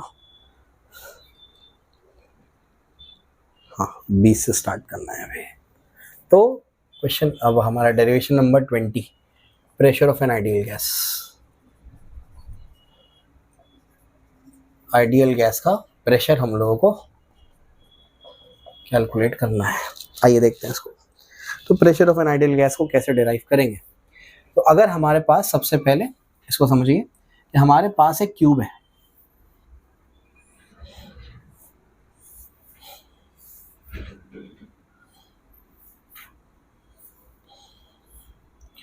और इस क्यूब में हमने क्या कर दिया ना,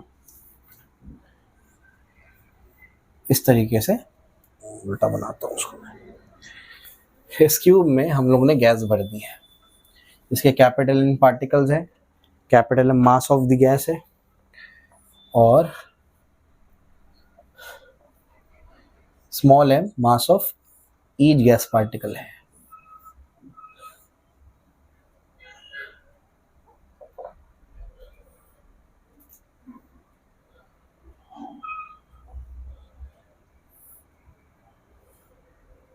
ठीक है ना? तो इस तरीके से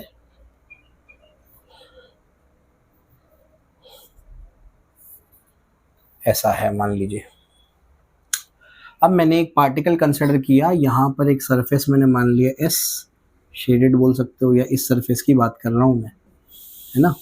यहाँ पर मैंने मान लिया u वेलोसिटी से एक पार्टिकल जा रहा है, या c वेलोसिटी से या v वेलोसिटी से एक पार्टिकल जा रहा है, टेढ़ा जा रहा है। इसके 3 कंपोनेंट बना सकते हैं, x में u1, y में v1 और z में w1। इस तरीके से कुछ बना लिए मैंने पार्टिकल्स, ठीक है, बाहर की तरफ भी w1।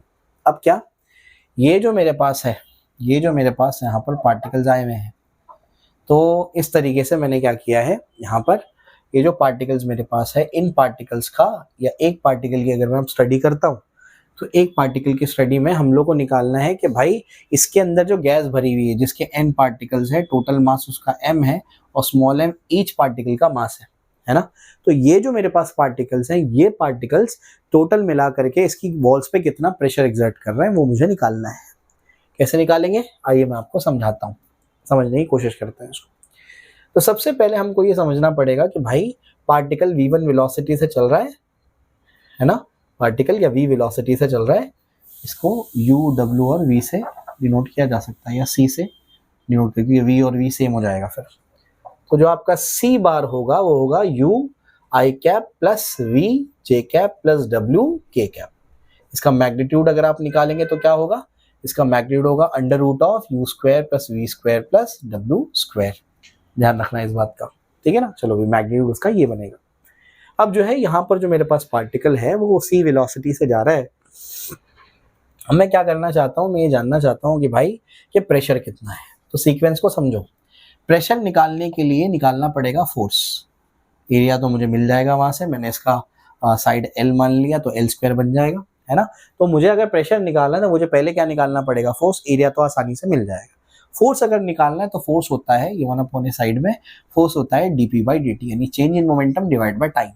यानी इस सीक्वेंस में चलना पड़ेगा अपने को। हाँ समझ आई। तो सबसे पहले चेंज इन मोमेंटम निकालेंगे, फिर टाइम निकालेंगे, फिर उससे अपने को फोर्स अपॉन एरिया मिलेगा, यानी अपने को क्या मिल जाएगा, प्रेशर मिल जाएगा। आइए इसको समझते हैं। सबसे पहले चेंज इन मोमेंटम निकालते हैं। होता क्या है, पार्टिकल जो है यहाँ से टक्कर मारेगा, पार्टिकल जा रहा है उस तरफ, तो अभी मैं पहले एक्स डायरेक्शन की बात कर रहा हूँ, इसको एक्स डायरेक्शन मान लेते हैं। तो पहले पार्टिकल जब टक्कर मारेगा, जब वो जाके टक्कर मारेगा उसके बाद टाइमिंग स्टार्ट करनी है। बात समझ आई। टक्कर मारा, उसके बाद टाइमिंग स्टार्ट करनी है, उसमें वो जाएगा, एल ट्रैवल करेगा, फिर उधर टक्कर मार के फिर इधर आएगा, तो फिर एल ट्रैवल करेगा, टोटल 2L ट्रैवल करेगा। ध्यान रखना। तो मुझे क्या करना है, सबसे पहले तो मोमेंटम उसका निकालना है। तो सबसे पहला step, change in momentum of the molecule. Molecule का चेंज इन मोमेंटम क्या होगा, चेंज इन मोमेंटम क्या होगा, P final minus P initial. ये उधर जाएगा, टक्कर खा के रिटर्न आएगा, तो ये जाएगा u वेलोसिटी से, आएगा माइनस u वेलोसिटी से। बात समझ आ रही क्या बोल रहा हूं मैं, एक पार्टिकल की बात कर रहा हूं मैं। तो ये क्या होगा, जाएगा u वेलोसिटी, यानी मोमेंटम क्या होता है, m इंटू, ये हो जाएगा माइनस u1, माइनस अपनी जगह पर, और m इंटू क्या होगा, u1, u1 बोल दो, u बोल दो, पहले पार्टिकल की बात कर रहा हूँ, माइनस माइनस क्या होगा, माइनस 2m u1। बात समझ आई। Change in moment of the particle होगा। कंजर्वेशन ऑफ मोमेंटम ये कहता है जितना पार्टिकल के मोमेंटम में बैकवर्ड चेंज आएगा उतना ही वॉल के मोमेंटम में फॉरवर्ड चेंज आएगा। तो हम लोग यहाँ पर सेकंड स्टेप ये बोलेंगे, therefore change in momentum of the wall is equals two plus 2mu1 हो जाएगा। मोमेंटम वॉल के मोमेंटम में इतना चेंज आएगा, यहाँ से ये समझ आता है। अगर फोर्स एक्सर्टेड ऑन वॉल निकालना है तो change in momentum of wall divide by क्या करना पड़ेगा, डेल्टा टी करना पड़ेगा। बात समझ आई? ये अगर मुझे फोर्स ऑन वॉल निकालना है बाय पार्टिकल 1 तो change in momentum of wall क्या आया, प्लस 2mu1 आया, डिवाइड बाय टाइम कितना होगा। टाइम कितना होगा, मैंने बोला जब पार्टिकल इधर जाके टक्कर मारेगा, टक्कर मारने का टाइम स्टार्ट होगा, यहाँ से इधर जाएगा, एल ट्रेवल करेगा, फिर यहाँ से टक्कर आके फिर इधर आएगा, तो टोटल मिला के 2l ट्रैवल करेगा 2 सक्सेसिव कोलिजन में एक ही फेस पे। तो डिस्टेंस कितना ट्रैवल किया उसने, अच्छा स्पीड क्या होता है, डिस्टेंस अपॉन टाइम, तो टाइम क्या होगा, डिस्टेंस अपॉन स्पीड, तो टाइम क्या होगा, डिस्टेंस कितना ट्रैवल किया 2 1, स्पीड कितनी है उसकी u1। समझ गए? तो क्या मिलेगा फिर बताओ, u1 ऊपर जाएगा तो ये 2 और 2 कैंसिल हो जाएगा, तो ये क्या हो जाएगा mu1 square divided by l। ये अपने पास चेंज इन मोमेंट या फोर्स ऑन दी वॉल आ गया। बात समझ आई? एक पार्टिकल का। अब ऐसे दूसरे पार्टिकल का आएगा mu2 स्क्वायर। बात समझ आ रही क्या बोल रहा हूं मैं? ऐसी अगर मैं देखूं तो एक्स डायरेक्शन में मेरे पास प्रेशर आ जाएगा। बात समझ आई? तो एक्स डायरेक्शन में प्रेशर क्या आएगा बताओ, Fx डिवाइडेड बाय क्या हो जाएगा, a करना पड़ेगा। एक्स डायरेक्शन में जितने भी पार्टिकल है सारे पार्टिकल का फोर्स ऐड कर दो। फोर्स कितना है, mu1 square divide by l, तो 1/a करता हूं मैं इसको, और Fx जो है वो क्या होगा, m/l u1 square plus mu2 square by l plus mu3 square by l and so on, n particles तक जाना है अपने को। बात समझ रहे? ए क्या है, एरिया, किसका एरिया, इसका एरिया, तो l साइड है वो तो स्क्वायर है, तो एरिया क्या बनेगा, l स्क्वायर। तो ये देयरफॉर जो आपका एक्स डायरेक्शन में प्रेशर बनेगा वो क्या बनेगा, m/l को बाहर ले लो, ये क्या बना area l square into l, तो क्या हो जाएगा m/l क्यूब, और अंदर बचेगा u1 square plus u2 square up to un square. ऐसा है। बात समझ आई? इसको क्या लिखा जा सकता है, इसको लिखा जा सकता है m/l क्यूब, ये हो जाएगा, इसको लिखा जा सकता है summation i going from 1 to n ui का स्क्वायर, ऐसे लिखा जा सकता है। बात समझ आई? तो एक्स डायरेक्शन का प्रेशर मिल गया। सिमिलरली हम लोग y और z का भी प्रेशर लिख सकते हैं। y डायरेक्शन का प्रेशर क्या है, y डायरेक्शन का प्रेशर होगा फिर m/l क्यूब, और y डायरेक्शन की वेलोसिटी क्या थी v, तो क्या होगा summation going from i equals to 1 to n, और ये क्या हो जाएगा vi का स्क्वायर। और एंड pz डायरेक्शन का प्रेशर क्या होगा, m divided by l cube summation wi उसका स्क्वायर, और i going from 1 to n। बात समझ आई? ठीक है ना? अब हो गया, एक्स डायरेक्शन का प्रेशर मिल गया, y का प्रेशर मिल गया, z का प्रेशर मिल गया। अब लिखना है मुझे टोटल प्रेशर। असल में जो टोटल प्रेशर होगा वो तो मेरे को पता ही नहीं ना, x में ज्यादा है, y में ज्यादा है कि z में ज्यादा है। तो मैं स्टैटिस्टिक्स की हेल्प से ये डिसाइड करूंगा कि जो प्रेशर है वो तीनों डायरेक्शन में बराबर बराबर बटा हुआ है। बात समझ आ रही क्या बोल रहा हूं मैं? तो जो टोटल प्रेशर मेरे पास बनेगा, आई होप यहां तक आपको क्लियर हो गया होगा। अब मैं आगे चलता हूं। आपकी बुक का one of the biggest derivation है ये। जब ओल्ड सिलेबस था तो ये डेरिवेशन कम आता था पेपर में, लेकिन अब न्यू सिलेबस जब से आया उसके बाद ये डेरिवेशन आने लगा है पेपर में, तो एक इंपॉर्टेंट डेरिवेशन है। सीक्वेंस याद रखना, प्रेशर निकालना है, क्या सिखाया मैंने, प्रेशर निकालना है तो फोर्स अपॉन एरिया करना पड़ेगा। एरिया तो साइड में ले लो,